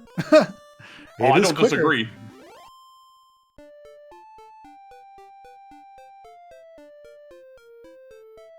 Yeah, it's the difference between one heal more. It's unlikely to affect the number of times you have to do an in cycle, so I'm all for it. Oh no, and that's what I was saying, like because of the quickness, you know, maybe doing that outside, coming back down, that, you know, if we have to grind for a while, that's going to add up over time, like that's time saving. So no, I'm absolutely for it as well. Okay, when you said wasting, I didn't notice the quotation Fair marks enough. around it.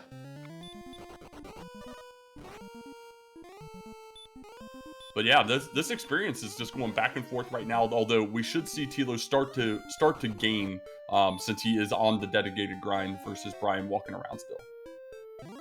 Yeah, so I guess Brian has found tablet. So what is? Oh, probably jerk. That's it. Yeah, I don't remember if Brian actually saw the jerk yet, or may just be walking back to where it is. I think he's going the right direction either way.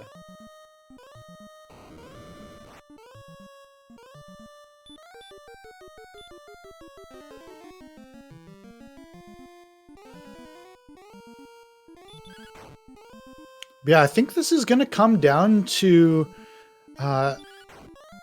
what are the runners going to do about the armor? Are they going to try and get it and win it all in one dive?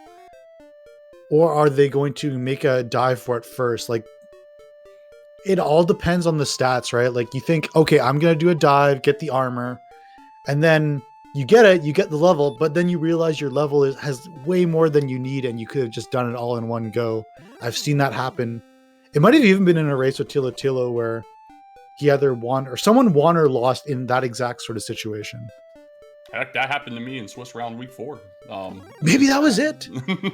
Yeah, that absolutely. I dove, and then we got like 800 HP the next level that you need to do it. So, a couple questions in chat. So, what's the jerk? So, the jerk is our nice name for a gentleman that takes these 3 items, that staff and stones. Well, he takes the staff and stones, he combines them into the rainbow. But in order for him to do that for you, you need to prove you are who you are with that token. So he won't accept you if you don't have the token and kicks you out. This is a jerk. This is the jerk, by the way. So that's why we call him the jerk, because if you don't have all those items together, especially the token, he kicks you out. Otherwise, he gives you a little comment. As far as there was one other question, but man, chat just started talking like crazy. Yeah, how dare y'all interact with us? No, as far as brianwilliams42, someone did bring up the point that he hasn't seen Remalder yet either, so which we know is right down by Cole, but just has never gotten back over to where that is because he keeps going that alternate path, so that might be weighing in the back of his mind as well. Right. So what was I going to say? Just to expand on that jerk cave lore. So yeah, you mentioned that if you walk in and you talk to him without the token, he's just like, you aren't. I think the legends have failed. Like, I don't believe that there's a descendant of Erdrick. Like, get out of here. And so the notion of the jerk came from when Sparkover was doing her very first blind playthrough of Dragon Warrior 1. And, you know, she walks into the cave for the first time and gets kicked out. Like, that was rude. And then, you know, she'd be playing over multiple days, or she'd kind of be doing exploration and forget where she's going. And she'd say, oh, this is a cave. Oh, it's just that jerk cave again. And that's kind of how, over time, that name sort of stuck. It's awesome. No, that's fantastic. I love that. I always like finding out about the lore with this. So we did see Tilo get 15, which was nothing from a hurt more strength, but had a really nice agility bump. So agility's on point now. Still looking for strength. you know, right now we're doing nothing to the Dragon Lord 2 at this point. So we'll see. We'll see if strength comes along at any point. I know we do have that extra 10 from the Death Necklace coming in. But hey, still. now if you put on the Death Necklace, you'd be doing 1 to 2 to the Dragon Lord. Yeah, we got that little bit there. You know, we just need about 300 more MP if we want that to work out for us. Yeah, you just need like 105 hits on average.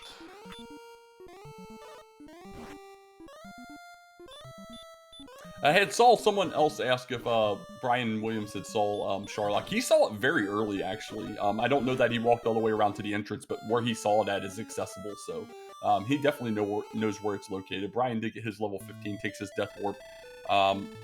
Probably going to see him start grinding unless he really wants to finish out this exploration.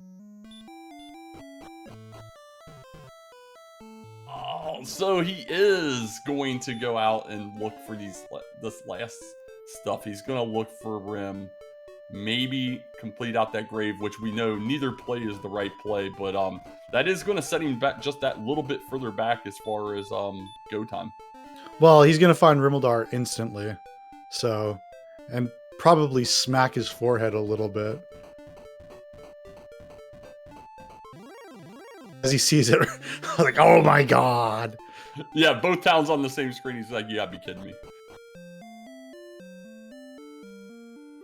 Like, he probably died literally 1 tile away from seeing it. Oh, absolutely. 100% earlier. Really early, too. And you know, he was just like, don't be the armor in his mind, because he didn't. That would be disgusting if it was, you know, this late, an hour and a half, and it was that close. Do you just like, I know it's the finals and all, but I could say like the idea of dot forfeit would straight up cross my mind in that scenario. Oh, absolutely. Yeah, it would be the Simpsons moment when Lisa breaks Ralph's heart and Bart says, you can see right here's when his heart breaks.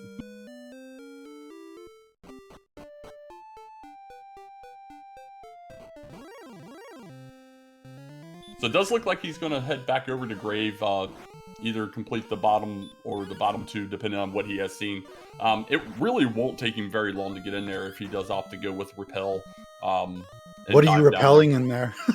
Oh, that's fair. Yeah, it was pretty nasty stuff. So I think I saw a red slime once, but otherwise. Yeah, maybe a Drakima. Well, even better, he can get a good grind on the way down, although we do see the benefit of being on the dedicated grind showing, where Tilo is almost 1,600 up right now. Yeah, and that's only gonna get bigger. Like, that's the value of getting your shoelaces tied very early. Like, they were equal in experience, and now it's 1,500 just in 5 minutes. Yeah, and Axe Knight, especially once we have Hurt More, is just a fantastic grind. But even this Axe Knight's just, you know, he's hurting 50% of the time, it appears. We have Heal More to back up if we even get into any type of danger. So he's able to get through these fairly quickly, even with that, you know, 94 attack power he's doing on them. Yes, and Brian is taking the very secret strat of getting a cave spike tile where you get an encounter every step. Very smart play by the experienced runner. Exactly. Is that what the is that the opposite of like the fairy water?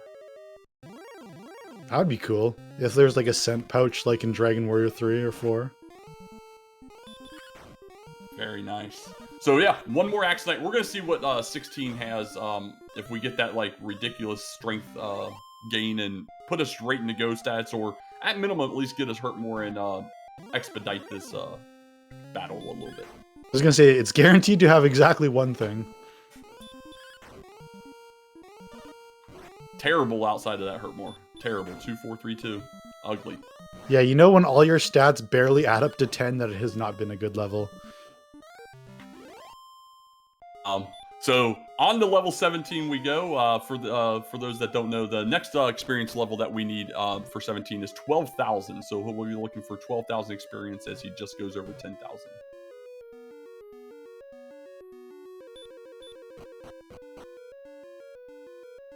Yeah, And I can almost tell by like Brian's character's movements. It seems like he's nervous, like he's bonking around a lot more than usual. He's just again praying, not the armor, not the armor, not the armor, not the armor, not the armor. Exactly, yeah. You saw him take steps into places most people don't. He walked over that stairwell on the square floor where you never go down those stairs and such. So no, I agree. I think he's thinking the same thing. Now he has the full knowledge. He's ready to go full grind at this point. And at this point, yeah, he's probably about 4 minutes behind, 3 minutes, 4 minutes behind. Which is, one bad Sherlock dive away, or someone making the option to go to the judge's table versus going all the way downstairs and finding that armor or something. Yeah, I'd legit say 6 minutes behind. At best, you're getting like 500 experience a minute from this. So that's 2,500 is like 5 minutes. But also, you have the fact that Thilotilo has hurt more and Brian doesn't yet. So it's only going to grow. Yeah, fair, very, very fair point there. So yeah, he's got quite a few axe knights to go until he gets his hurt more as well. But if he just crits them like that, they'll go that much faster. Right. The 0 MP hurt more. Again, a very advanced strategy. And look at that. See, he's recognized he wants to go grind on the axe knight. So he's asked them to come meet him as he comes into the cave. So he doesn't even have to get to the grind spike. I hope y'all are writing notes. Like, this is what it takes to make it into the finals of the Dragon Warrior Randomizer tournament. I just laugh at the thought that some poor guy is going to do his first thing and be like, how are they doing that? I don't know how to get that to work. Nah. So, yeah, we'll see him get up here, get grinding, though. And, wait, are we doing over here? Oh, getting another herb. Okay. I was going to say, Brian walked past the entrance, but I'm guessing he's going to turn around because he only has 43 MP. Maybe he wants to find the entrance to Sherlock.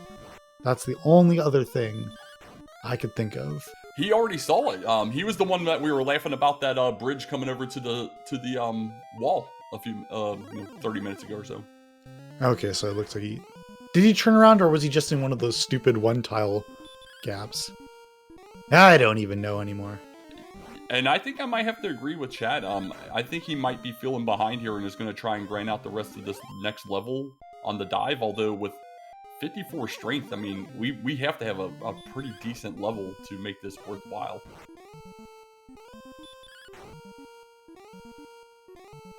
Yeah, straight up, you're looking for, I want to say, 30 strength. That is what is needed, if nothing else changes.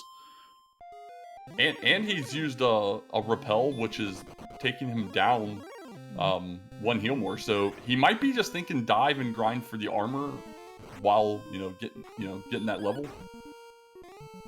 Yeah, you can also get some information too. Like, who knows, like, let's say they get 45 power. It has happened.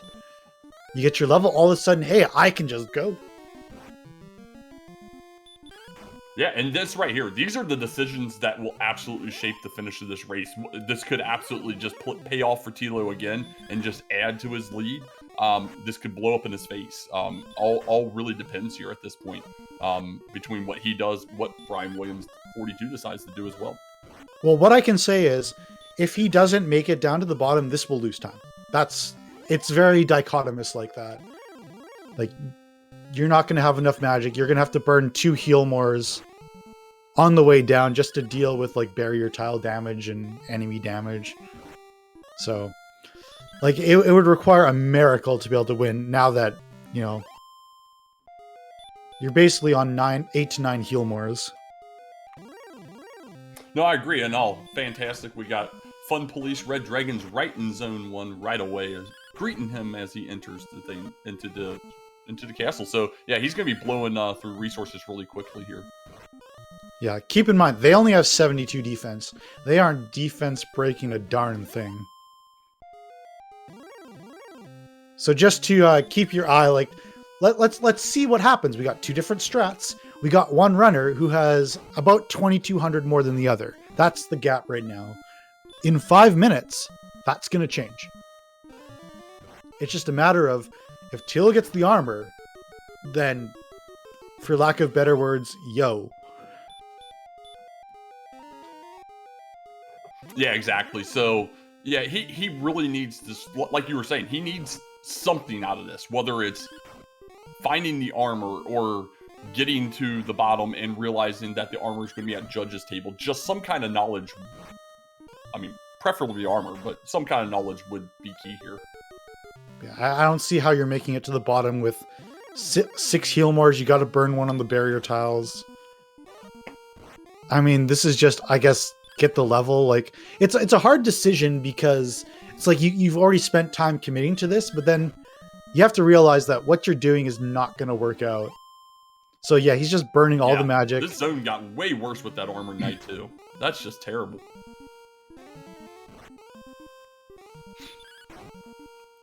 Yeah, as soon as Brian gets hurt more, if he just stays here, this gap is going to close super, super fast. Yeah, and this zone 1 is absolutely going to play a part into this, I strongly feel. Red Dragons and Armor Knights. Now, granted, he is getting the so-called Mr. Holmes encounter luck on this first floor so far. But what do we get? 28! Oh my goodness, 28 power. I don't think it's enough. I straight up don't. No, it's not enough to do it in one dive. Oh, no, I don't disagree, but it's definitely doable. Now, if, you know, and that's a big if they don't have to blow 8 million resources to get through Zone 1.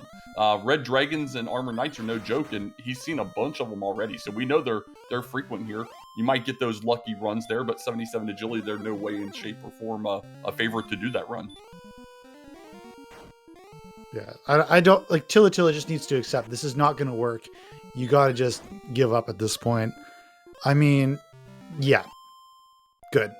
That shows a lot of courage to make that decision. Yeah, the 22 MP or whatever he had left was getting ready to use another heal more. Absolutely agree. There was no way, even if he was going to try and just run from every single thing, there was no way that he was going to make it anywhere. So I agree with that as well. So what's Thilotilo doing here? Is the Sherlock on Continent 1? It is, yeah. You go just west here and straight north pretty much. And okay. Yep. So yeah, he's heading straight back, a little more strapped and ready, knowing where he's at, although he is going to continue to take some fights here, so we'll see how that plays out. Yeah, so to put things in perspective, if you hooked on the Death Necklace to the Dragon Lord, you'd have 10 extra attack power, but your HP would probably go down to like 115. So at 134 attack power, you're doing 8 to 17 damage. You're looking at about 13 hits to win. You have 13 heal mores. You're going to have to burn at least 2 on the way down. So, like, if everything went perfectly, which it's not because Zone 1 is an absolute nightmare, in theory, it could work, but it's not gonna. I'm just saying that if you see red dragons, you're just fighting them. Or trying to run, apparently. Like, I don't know. I'm really surprised by that. I thought he was going to fight them as well. Well, we'll have to see, like, it might be worth it just to try.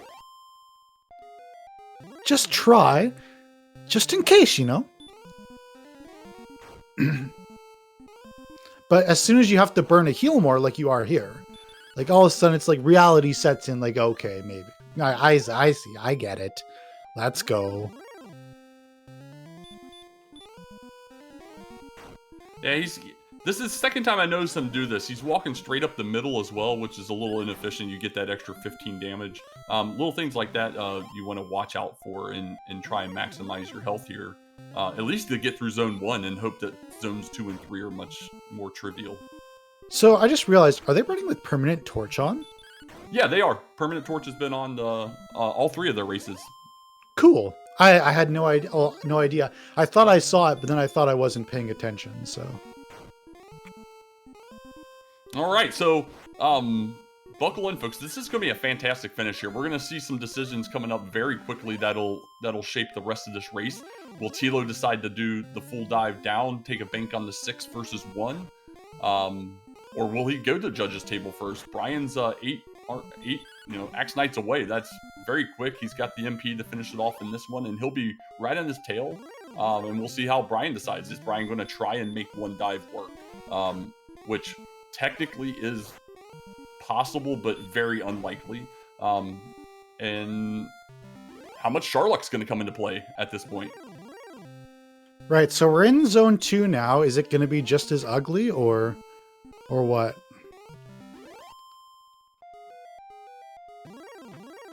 Yeah, so far, you know, we'll take a werewolf even if they don't want to let you run right away. I'd rather see that than anything red. But yeah, I mean, I don't know that it gets much worse than the first zone. First zone was pretty bad, unless we get, you know, like 40% armored knights and red dragons each. Okay, Thilotilo, you gotta use a heal more, buddy. You can't be sticking around at 58. You're not gonna win. You gotta stay healthy. That's priority number 1. Yeah, I think he was trying to, I guess, let that magic armor work for him a little bit. But yeah, 1 every 4 steps isn't enough to recover inside of here. But he's continuing to play that game. And we see red dragons in zone 2. Yeah, it's not gonna work. Yeah, now, this is what he should have been doing all along. You can 3 to 4 shot these guys. You take the 250 experience. 8 of them gives you a level at this point, pretty much 9, I guess, technically. But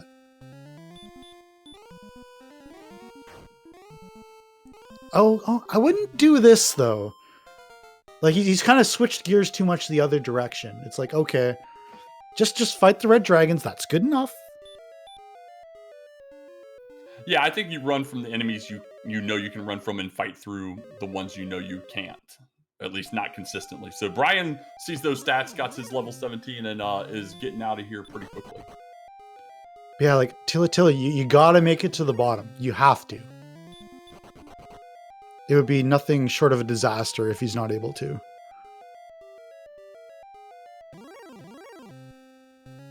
This is gonna be awesome. I'm excited as heck here. So we got Brian. He's going out. He's gonna go in, top off, immediately head towards Charlock.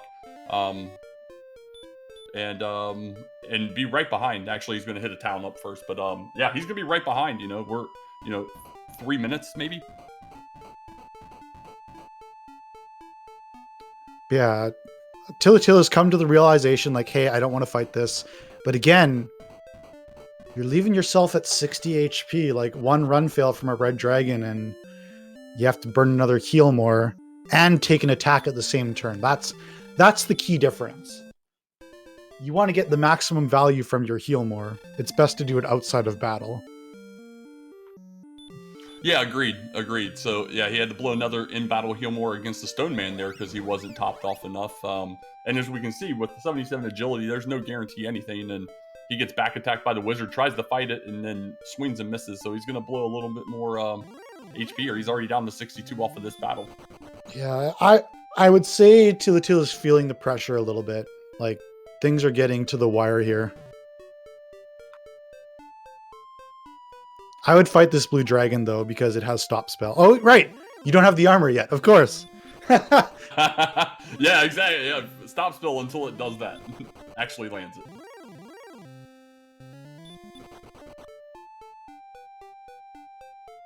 All right, come on. Use the heal more, please. Thank you. All right, so he made the smart play, in my opinion, at least, at going to Treasury first. We got 6 out of 7 options here. Get those picks in. I know we're a little behind on asking that. I always forget to do the thing, but I'm going 200 before it gets there. Yeah, I have nothing clever to add, so I won't say anything. So, oh, boom, first chest, 150 chest was the Erdrick's armor, so he gets it right away. It's going to go ahead and check the rest, probably try and see about some herbs here. I don't believe we have anything else of note that would be in here. All right, so yeah, Brian's going to find out the bad news. If I were Thilotilo, nah, I guess I wouldn't worry about the spike. I wouldn't. So now the interesting thing is, like, you've got 2/3 of the way to level 18. You can technically win at this level. What you gonna do? Yeah, exactly. You don't have to take the barrier tile damage, so you've got 13 heal mores. You need 13 attacks. What you gonna do? I think it truly does come down to what kind of encounter luck are you going to get. We saw brianwilliams42 not really run into much of anything on the first floor. And he's trying the run game with these red dragons as well, which, as we know, is a fool's errand. Although he's been blowing heal more, so I'm kind of surprised he isn't fighting through them. Yeah, it's tough to say. So this is going to be really interesting. Like, is Thilotilo just going to fight a few red dragons to get the level? Or, maybe just... It's going to be interesting. Like, yeah, fight. You're 941 away. It's going to be interesting. But you got the armor, so you got full heal walking. Like, nothing is set in stone right now. Like, I legitimately don't know what's going to happen. Well, this red dragon is going to hold up Brian to the point of having to leave. I think he's just now successfully failed at running 10 times in a row. And then decide to finally start attacking. That was insane. That was such a time sink. He was on that battle almost 2 minutes. Wow. Yeah, he's no stranger to that. Yeah, very fair. We saw that earlier battle with the that he had done with the Scorpion forever. All right, so Thilotilo burning the first heal more. Don't think he ever picked up herbs. I think he has exactly 0 herbs.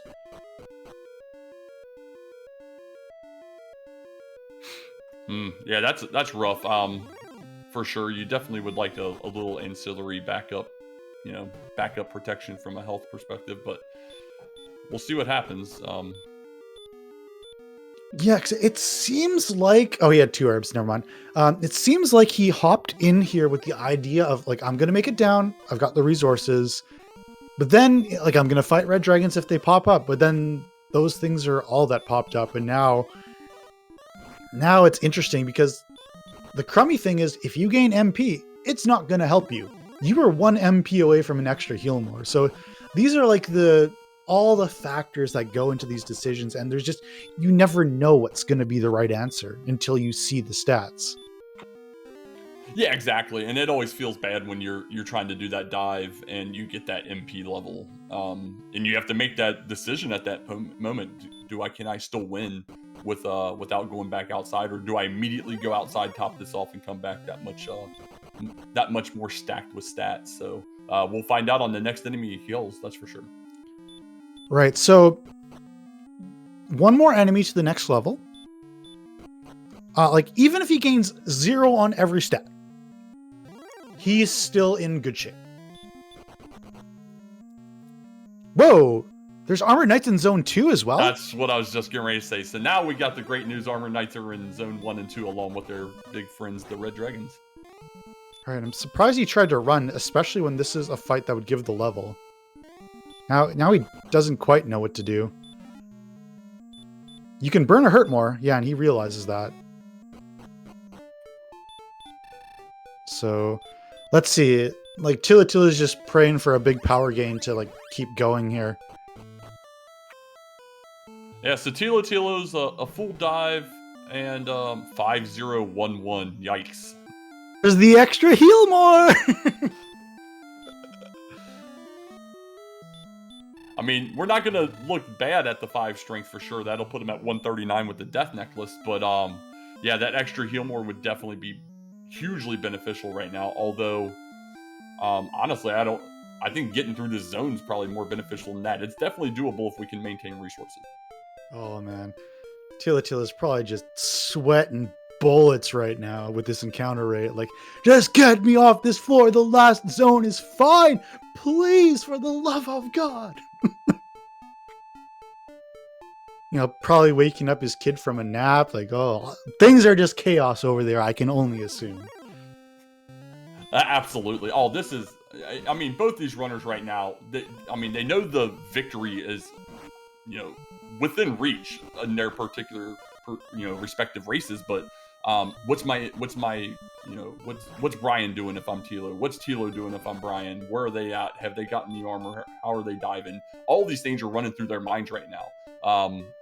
As we see Tilo making the final floor, still has decentish odds barring what's on this spike 1 and 2 how his battle goes. So we'll see momentarily. This spike tile could change everything though. Right, and it could come down to the fact that Thilotilo just doesn't have herbs. Like right now, you got about a couple. No, you probably only have a 1 heal more barrier. You're looking at 12 attacks to really feel comfortable, but 11 heal mores. Yeah, exactly. So he's in a decent position here. Blue Dragon's not a bad enemy now. Well, it's the best one you could see. Even if it has stop spell hurt. Or stop spell for sure. But yeah, that's just expedited things. So Death Necklace first or Death Necklace in the fight? Okay, good choice. This is, in my opinion, the right choice. You put the Death Necklace on in this fight, and you keep the HP for this fight. You don't get the attack power right away, but you get it for the next fight. So this is the easiest way to try and get through this fight while maintaining all your HP. Yeah, absolutely. I never knew that putting it on mid-fight would work for the next fight. So whoever came up with that and let us know, I appreciate that because it's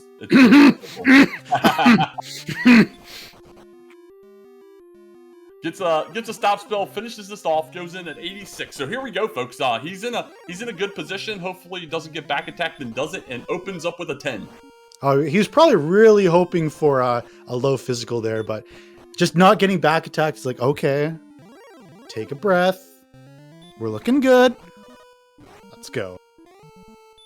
Average attack is 14. This is for the win, folks. Let's get some hype in here. Let's go. Yeah, getting some great rolls here. So he's rolled a 10, 17, 19. A solid reminder that he can get hit for 50. Oh yeah, defense is down low. Another 10 brings him back down a little bit. We'll see how this continues. But yeah, like, it's looking very good here.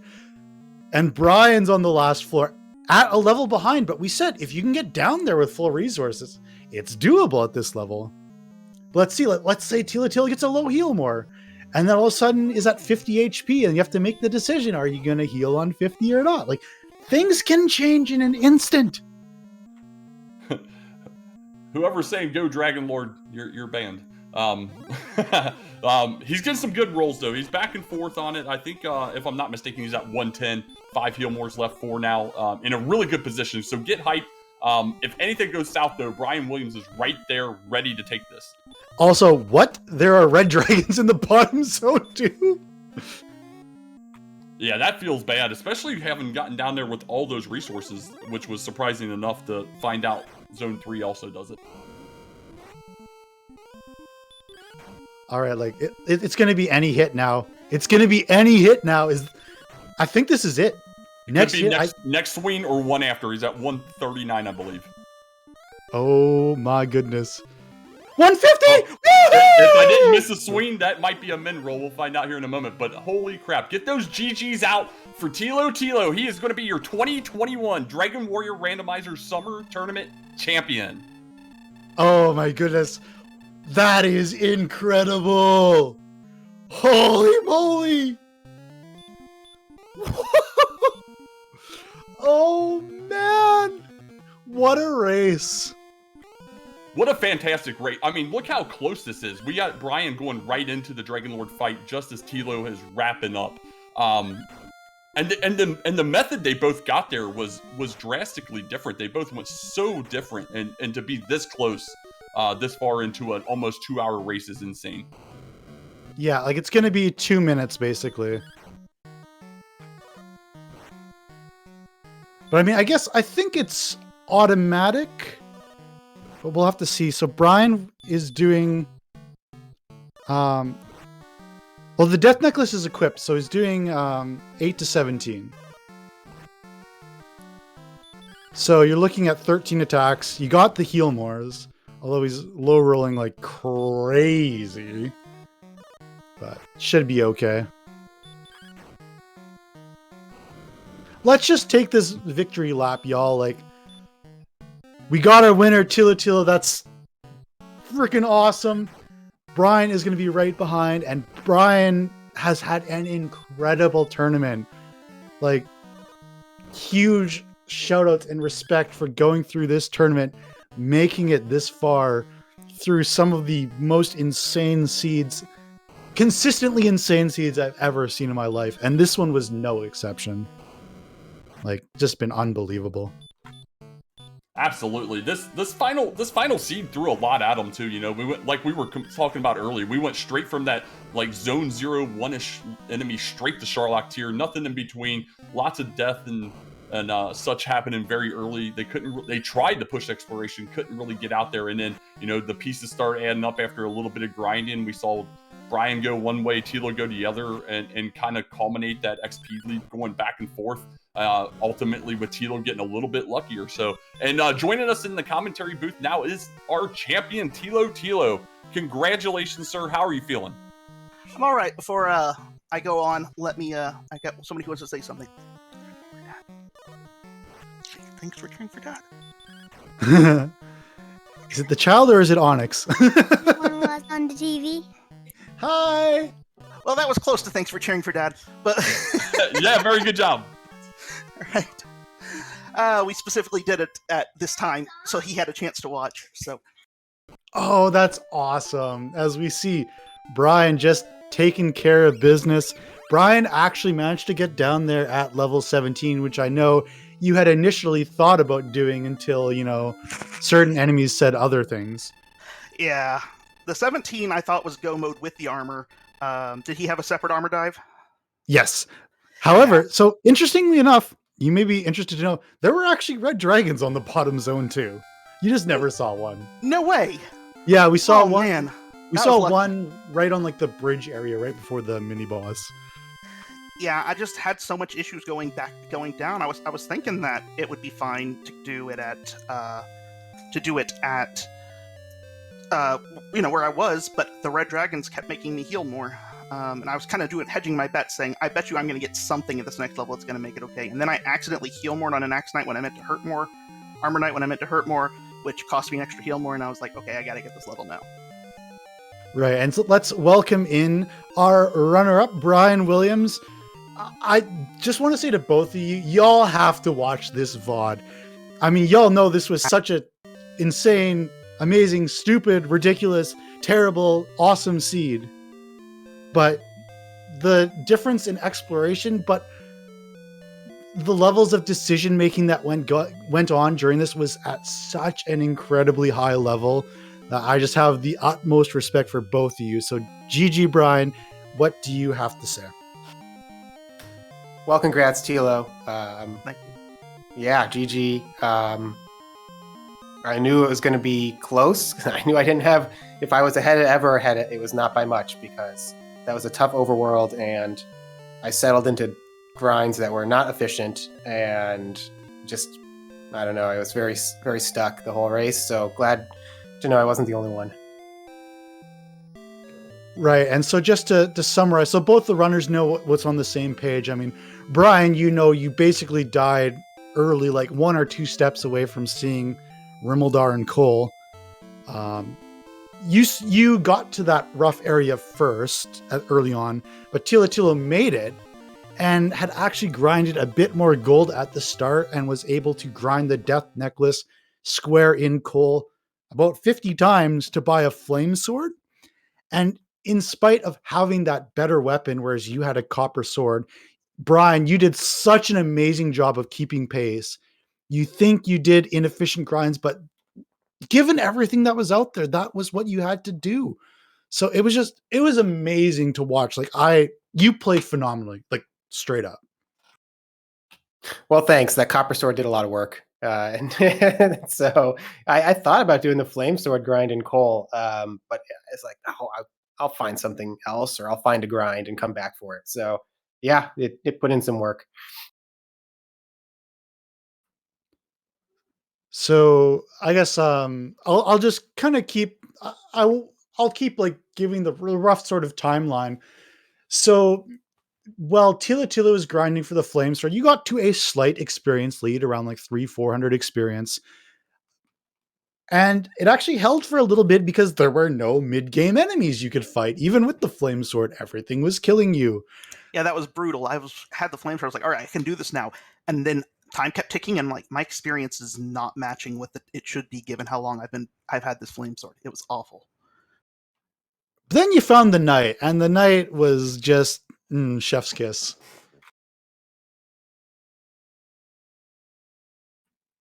The knight was chef's kiss. Then you got a bit more HP. Then you could start fighting magic wyverns. Then occasionally you could fight like a star wyvern or a werewolf, and things slowly started to creep up. And then Brian started fighting the Axe Knight in the spike tile first, made up a lot of time. But then Tila came back and did the same thing. So Tila was ahead by about, I don't know, 1,000 experience, around level 12, 13. And then Thilotilo hit level 13, I think, and left to explore. And while you were exploring the second continent, finding Hawksness, finding a Cantland, suffering a little bit, Brian kept grinding the Axe Knight. And then you were basically dead equal. Brian briefly took a 200 experience point lead and found the stuff very quickly in the second continent. And I think what the difference ended up being at the end of the day, because you're right back and forth, is Brian had to go and do some checks for finding the tablet cave, for checking the bottom of the grave, just in case the armor was there, but still made up a crazy amount of time winning at level 17, whereas Thilotilo hit level 18 from fighting red dragons. 18 gave 5 power. It wasn't like a great level by any stretch of the imagination, but it put him just over the edge to be able to make that final dive. So a couple of notes on what you've said. The flame sword grind, it was helpful that I had like 3,000 to start with, but I also was going, all right, I don't know what's going to happen. Maybe Hurtmore shows up, but maybe Hurtmore shows up early. But I also said I've got the large shield, I've got the magic armor. If I get the flame sword now, I never have to check another shop again. And when you consider it takes maybe 30 seconds to go check shops in a lot of these places and note down blah blah blah, I said the amount of time I'm spending grinding is the amount of time it would take me to go look through all these different shops. So I decided that it was worth the investment. And then every level I was just saying, please no hurt more, please no hurt more, please no hurt more. And I think that the seed complied quite well with that. Right. So that's a high level play that is just indicative of what both y'all have been doing this whole tournament. These seeds are more than just run around, press A, and cast spells. To do these effectively and fast, you have to make so many decisions on the fly. So again, like Thilotilo, I've been like, your skill level is like skyrocketed this tournament, and at first I was like, okay, like you're in the finals, that's great. I mean, I thought, okay, maybe you're punching a bit above your belt, but then I watched you more and more. It's like, wow, dude, that's amazing. So again, just I am so enthusiastic about everything I've seen from both of you. So I have no other words. It's crazy. On a note with that, I want to thank chat. Honestly, I haven't had much time to practice and have put very little practice in behind the scenes. Almost all my racing has been the races that I have done for this tournament. But after I did my race, and I would go back and watch and chat, especially seeing you, Holmes, and Lorgon and Betastrap and Up 2NG and a lot of these absolutely great players telling me things that I would never have recognized, if I played 20 seeds offline. And that every time I read something, the next game I was able to utilize some of the things I learned. And I think the reason my skill level went up so much in this tournament is specifically because I had a lot of really smart people advising me and making me better. So thank you, chat. Thank you, everybody who came in. Thank you, everybody who said critical things, because those were the most helpful. It was... Chat has a big hand in me having made it this far and having pulled this off. And that's really how I found I improved too, is talking to other runners and just crowdsourcing information to get these other ways of thinking about things that you would have never considered. So I just wholeheartedly agree with the impact that that can have. So I'm sorry if I'm cutting you off, DK. If you have any questions, just Oh no, you're good. You're nailing it. all I right. think you nailed all my questions or statements. So my first thing, I could almost like feel the emotions of the players as they were running the race. And so my first question to Brian is, how nervous or how did you feel going down to the bottom of the grave? What must have been going through your mind other than please no armor 75 times in a row? I'm going to say actually that when I got the sword in Hawksness, I kind of was broken already, and everything else I was like, well, it would just be icing on the cake if the armor was here too all along. So, it's just kind of comforting that Rimmildar didn't have it because that was super close, and I just didn't make it the first few times I tried to go that way. So bottom of grave, it was like another like, please no, maybe I have a chance, maybe moment. And yeah, I was still a little, it was definitely some relief when I saw it not there. Right, because I noticed when you got through the first floor of the grave, you kind of initially went up like you were going to the fourth chest. Then you did like a little circle. Then you bonked on a wall. It was just like those little things I was seeing like, oh man, like I would be sweating bullets in this position. I was like, oh yeah, I can go the other way because I'm like, I might as well meme around a little bit and just go the other way. And because I'm not going to the fourth chest. So like instinct. And then I was like, no, wait, let's do something a little funny. So that's the most I could meme around that seed though. Oh, we appreciate that. And so then a follow-up to Thilotilo, how nervous were you on that your second dive for the armor when you're at 30 MP going onto the last floor and then you're attacking the wizard, but wait, maybe I shouldn't, but I should hurt more things, but no, I don't know.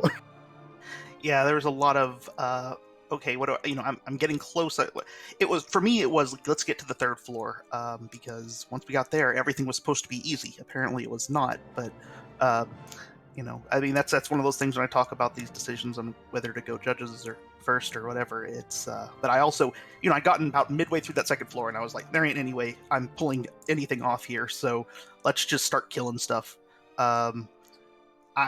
I wasn't exceptionally nervous because of how bad Sherlock was. I figured there's no chance of an armor dive here, that anybody made a armor dive plus win. So I felt okay about beating everything up to get down there for the armor. The first one, yeah, that wasn't great because I was sitting there going, should I just grind Axe Knight for the next one? And I was going, well, our strength is so bad, I'm hoping it takes several levels to catch up. And that would give me... even though the armor doesn't really help you grind, I knew I was going to have to do a separate dive anyway, and I just wanted to add off my head, so as soon as I got go mode stats, I didn't have to worry about anything. And then I'm dive down, and I go, hey, look, there's go mode stats. Rats.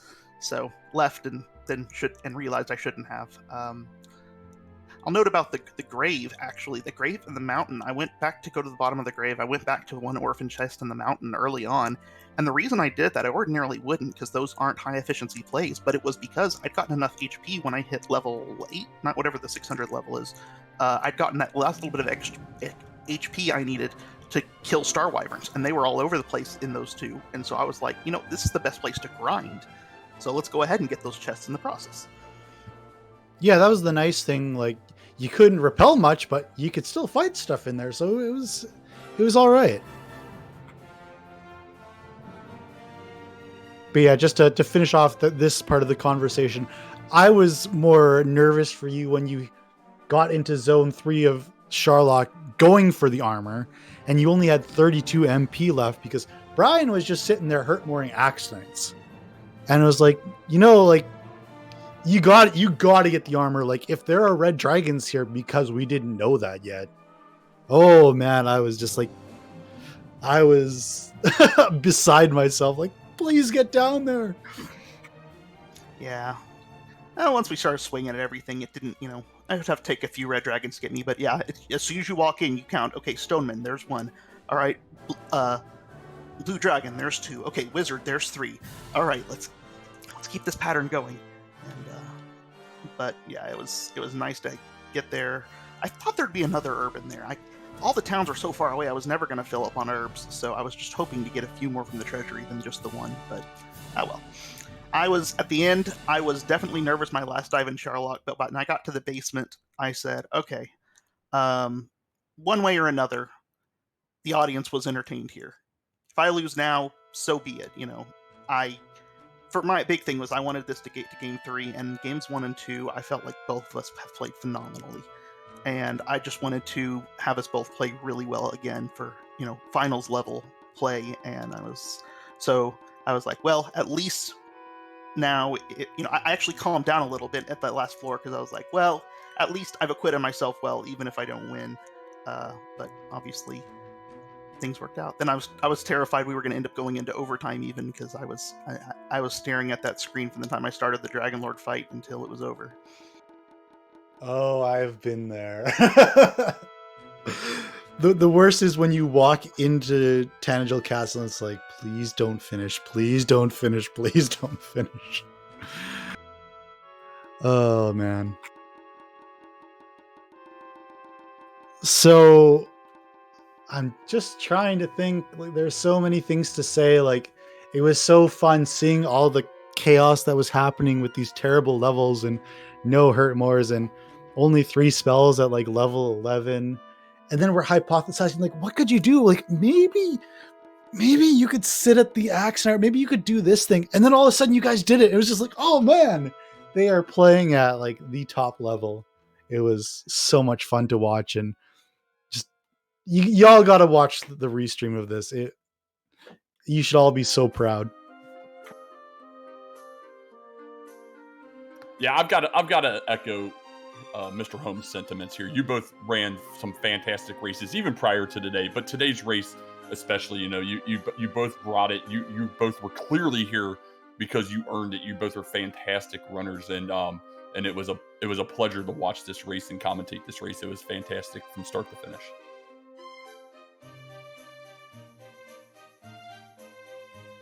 Well, thanks. Yeah, it was a lot of fun. And this is.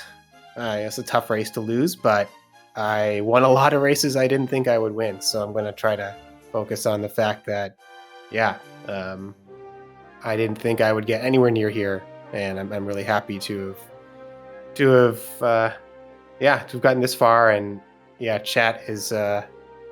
chat's always really helpful. Even today, I'll probably learn something watching it back from chat.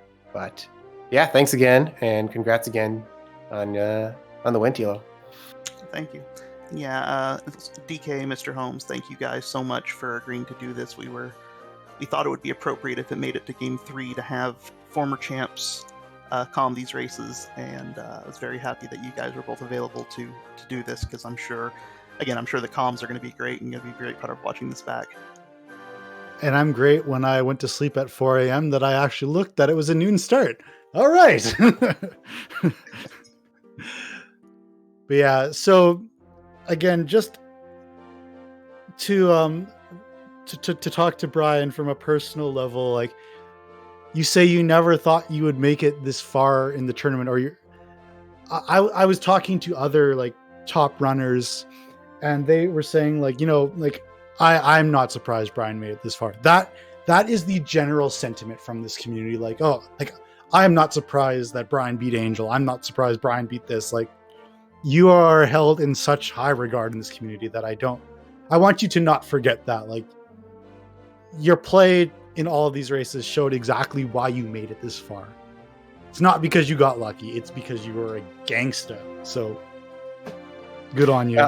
Thanks, Holmes. Yeah, I mean, I guess I say that just because there are so many good runners, and a lot of these races are 3 minutes apart, right? So you never know how it's going to break on any given day. But yeah, I mean, I think, I try to share back what I learned too. All these spreadsheets I'm surrounded with on my desk, I think most of them are on the Discord. So if you need more data at your fingertips in the middle of these races, check it out, and I'll keep sharing. And I'm looking forward to the future. You're going to see me pushing co-op and see if we can make something fun out of that for people to play.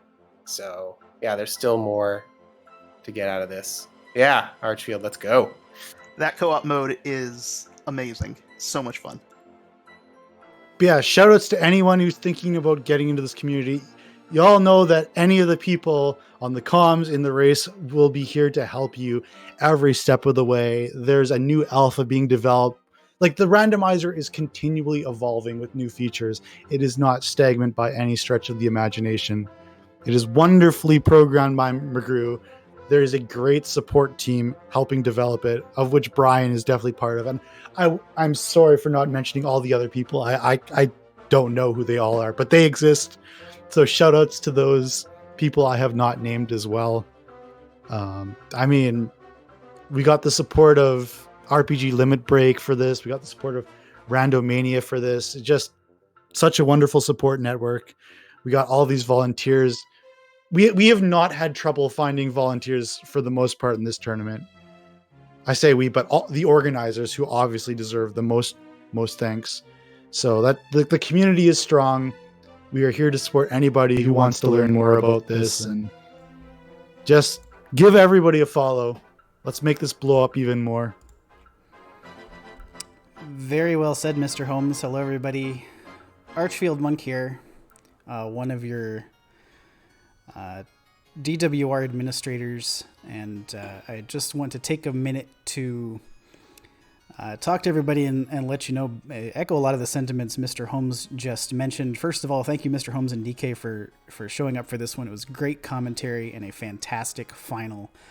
And it was great to have two former tournament champions alongside to handle that. And GG's again, Tilo, Brian, both of you played fantastically throughout this tournament. And we have a very deserved champion and runner-up. Also, quick shout out to our third place finisher Smashy and our fourth place finisher Chromaticalism. You talked a lot about, Mr. Holmes, the different resources and different people who are available to help out with stuff. And we saw a lot of first-time entrants make pretty deep runs in this tournament. And Chroma was no exception. Did a fantastic job there as well.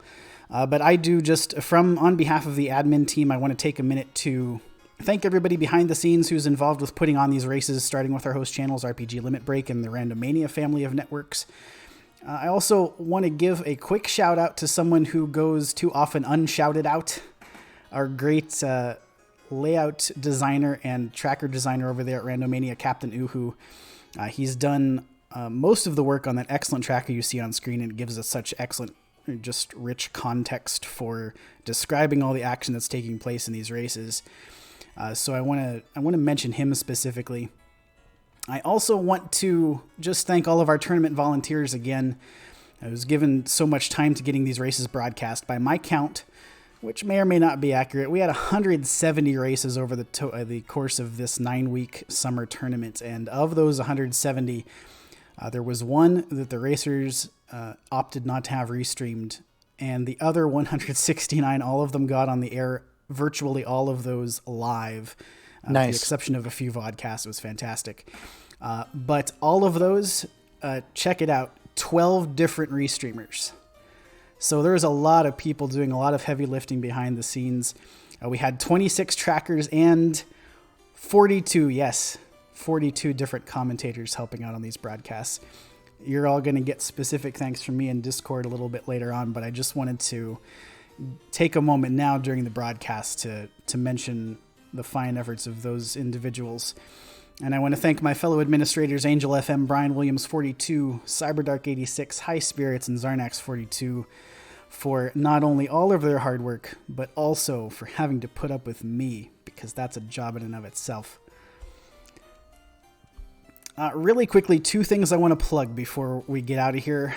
I want to take a moment to plug Questing for Glory, Hope and Healing 2, which benefits NAMI, the National Alliance on Mental Illness.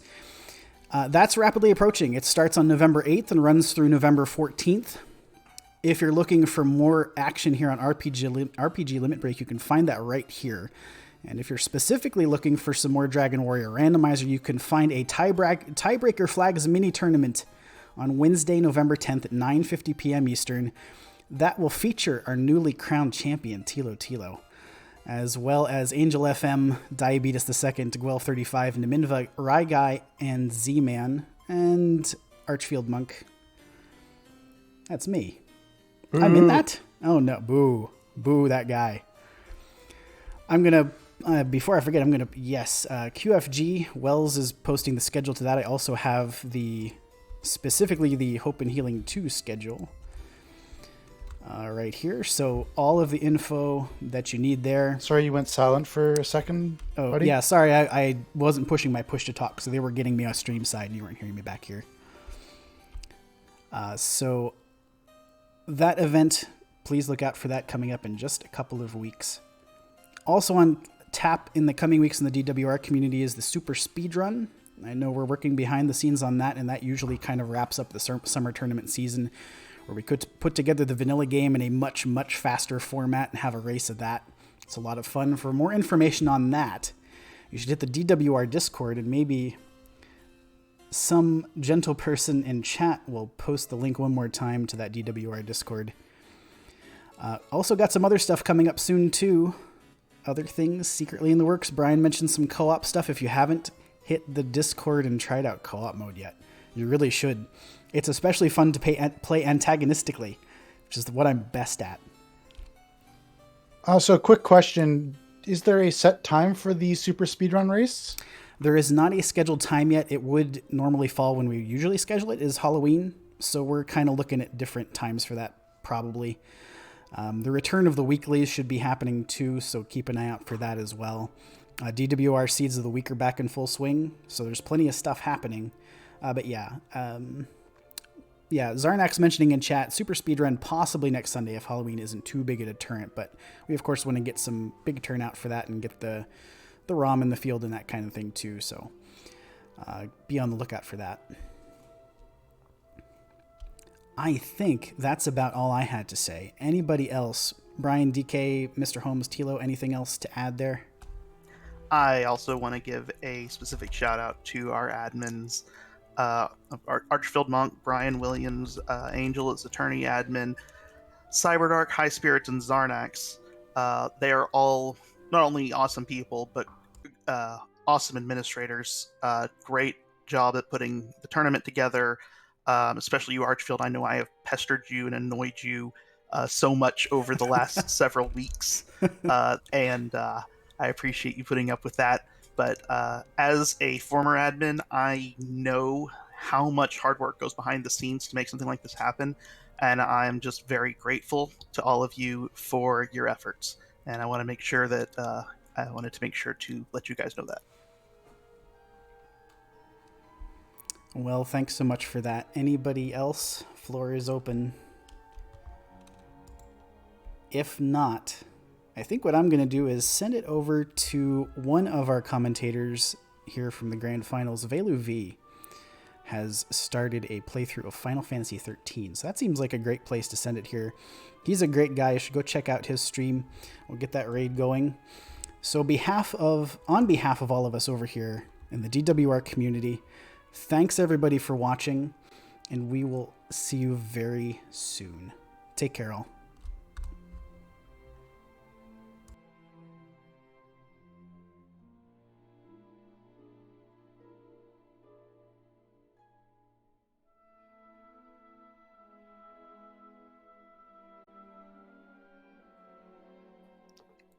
We offline?